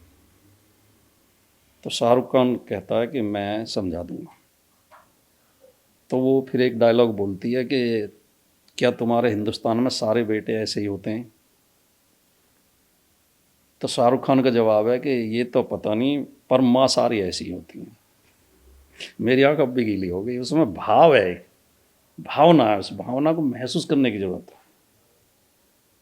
तो ये है, ये जो इंसानियत है नहीं, इससे बड़ा कोई संबंध नहीं होता। अभी सिनेमा पर प्रतिबंध हो गया है, मानते हैं आप? अब तो इन्होंने क्या किया है कि ये जो इनकी 2-3 जो वो आई हैं, एजेंडा मूवी आई हैं, फाइल्स करके जो पूरा फाइल्स जो आई हैं, इन्होंने सिनेमा का माहौल ही ख़राब कर दिया। अब तो मतलब कोई किसी मूवी में अगर कहीं सरकार की थोड़ी बहुत आलोचना है या कोई मूवी अच्छी बन रही है तो उसके बाइकआउट कर रहे हैं। माहौल ऐसा बना दिया। और इनकी सारी मूवी फ्लॉप हुई हैं। मोदी जी के ऊपर बनी वो फ्लॉप हो गई, योगी जी के ऊपर बनी कश्मीर फाइल्स भी फ्लॉप हो गई। यूजीसी की कंट्रोवर्सी आपने देखी अभी? यूजीसी में कोई ऐसी विरोध करने लायक बात थी नहीं, वो खाली गाइडलाइंस थी और वो किसी धर्म जाति के खिलाफ नहीं है। उसमें हर तरह के जो भेदभाव है उसके खिलाफ गाइडलाइन जारी की गई है। उसमें भी कोई कानून नहीं बनाया गया किसी को जेल भेज दिया जाएगा। उसका विरोध जातिवादी मानसिकता के लोगों ने किया। उसमें खाली जाति के आधार पर नहीं है, रंग के आधार पर भी है। लड़कियों को भी उसमें प्रोटेक्शन दिया गया है। उसमें क्षेत्र के आधार पे भी है, जैसे नॉर्थ ईस्ट के लोगों को तंग किया जाता है उनको भी या जम्मू कश्मीर के लोगों को। वो रंग के आधार पे भी जैसे केरला वालों के खिलाफ टिप्पणी कर दी जाती है। तो उसमें कुछ भी गलत नहीं है, विरोध बेवजह, उसका विरोध बिना समझे हो रहा है। मेरा लास्ट सवाल, राजकुमार भाटी जी अपने खाली समय में क्या करते हैं? ये मेरा फेवरेट सवाल है कि हम सबका एक नहीं, मैं पढ़ता हूँ, मुझे पढ़ने का शौक है। मैं किताबें पढ़ता हूँ, मेरे पास एडवांस में किताबें आई रखी रहती हैं। और इंटरेस्ट किस में, कौन सा जोनर मुझे जो है, मैं अगर बहुत ज़्यादा तनाव में, टेंशन में हूँ, सिर में दर्द हो रहा हो और थका हारा लौट घर पहुँचूँ तो मैं अपने पसंद की किताब लेके बैठ जाता हूँ। मैं तब फ्रेश होता हूँ। हाँ, मुझे और कोई चीज़ पसंद नहीं। हिस्ट्री रहती है, फिक्शन रहता है, रिलीजियस बुक रहती है? नहीं, वो मेरी अध्यात्म में भी बहुत रुचि है, लिटरेचर में भी बहुत रुचि है। अब मैं अभी अलीगढ़ एक कार्यक्रम में गया था, तो वहाँ एक लेखक हैं, AR अकेला शायद उनका नाम है। उन्होंने काशीराम जी के भाषणों का संग्रह छपवाया। तो उन्होंने 10 किताब का सेट मुझे दे दिया, जिसमें काशीराम जी के भाषण हैं और कुछ किताबें बाबा साहब की, अम्बेडकर जी की, और वो जो दलित साहित्य है मतलब। तो मैं आजकल उन्हें पढ़ रहा हूँ। मैं काशीराम जी को बहुत बड़ा दार्शनिक व्यक्ति मानता हूँ। वो बहुत अच्छे विचारक थे। बेशक उनके द्वारा स्थापित की गई पार्टी में कभी नहीं रहा और राजनीतिक रूप से उनसे कभी नहीं जुड़ा, लेकिन मैं उनका बहुत सम्मान करता हूँ और उनके भाषणों को पढ़ने से बहुत कुछ सीखने को मिल रहा है। तो इस तरह की कोई भी किताब होती है वो पढ़ते हैं। पर भाटी जी को ऑफर तो आते होंगे ना, BSP से, BJP से तो आते ही होंगे आपको ऑफर? इतने बड़े नेता हम नहीं है, बेकार की मैं झूठ कहने लगूँ अपनी तारीफ के लिए। मेरे पास BJP से एक बार ऑफर आई थी। BJP के जो हमारे क्षेत्र के सांसद हैं वो मेरे बहुत अच्छे मित्र हैं, आज भी मित्र हैं। 3री बार सांसद हैं, डॉक्टर महेश शर्मा। उन्होंने मुझे कहा था, मैंने कहा मित्रता अपनी जगह, मित्रता कायम रहेगी, लेकिन मैं जीवन में कभी BJP में नहीं जा सकता, ना कभी वोट दूंगा। अच्छा, ये भी बता रहे हैं आप? और किसी पार्टी से कोई ऑफर नहीं है। हम अपनी पार्टी से संतुष्ट हैं, अपने नेता से संतुष्ट हैं, अपने काम से संतुष्ट हैं। बहुत शुक्रिया, आपने इतना कीमती समय निकाला। तो हमारे साथ थे राजकुमार भाटी जी, और हमने आप भाटी जी को एक दूसरे अंदाज में देखने की कोशिश की जो आप टेलीविजन स्क्रीन्स पर देखते हैं। BJP के प्रवक्ताओं के साथ उनके विवाद जबरदस्त तरीके से वायरल होते हैं। भाटी जी बहुत शुक्रिया, धन्यवाद। आपके बेहतर स्वास्थ्य की और पॉलिटिकल उज्जवल भविष्य की कामना करते हैं। थैंक यू, बहुत शुक्रिया आपने समय निकाला।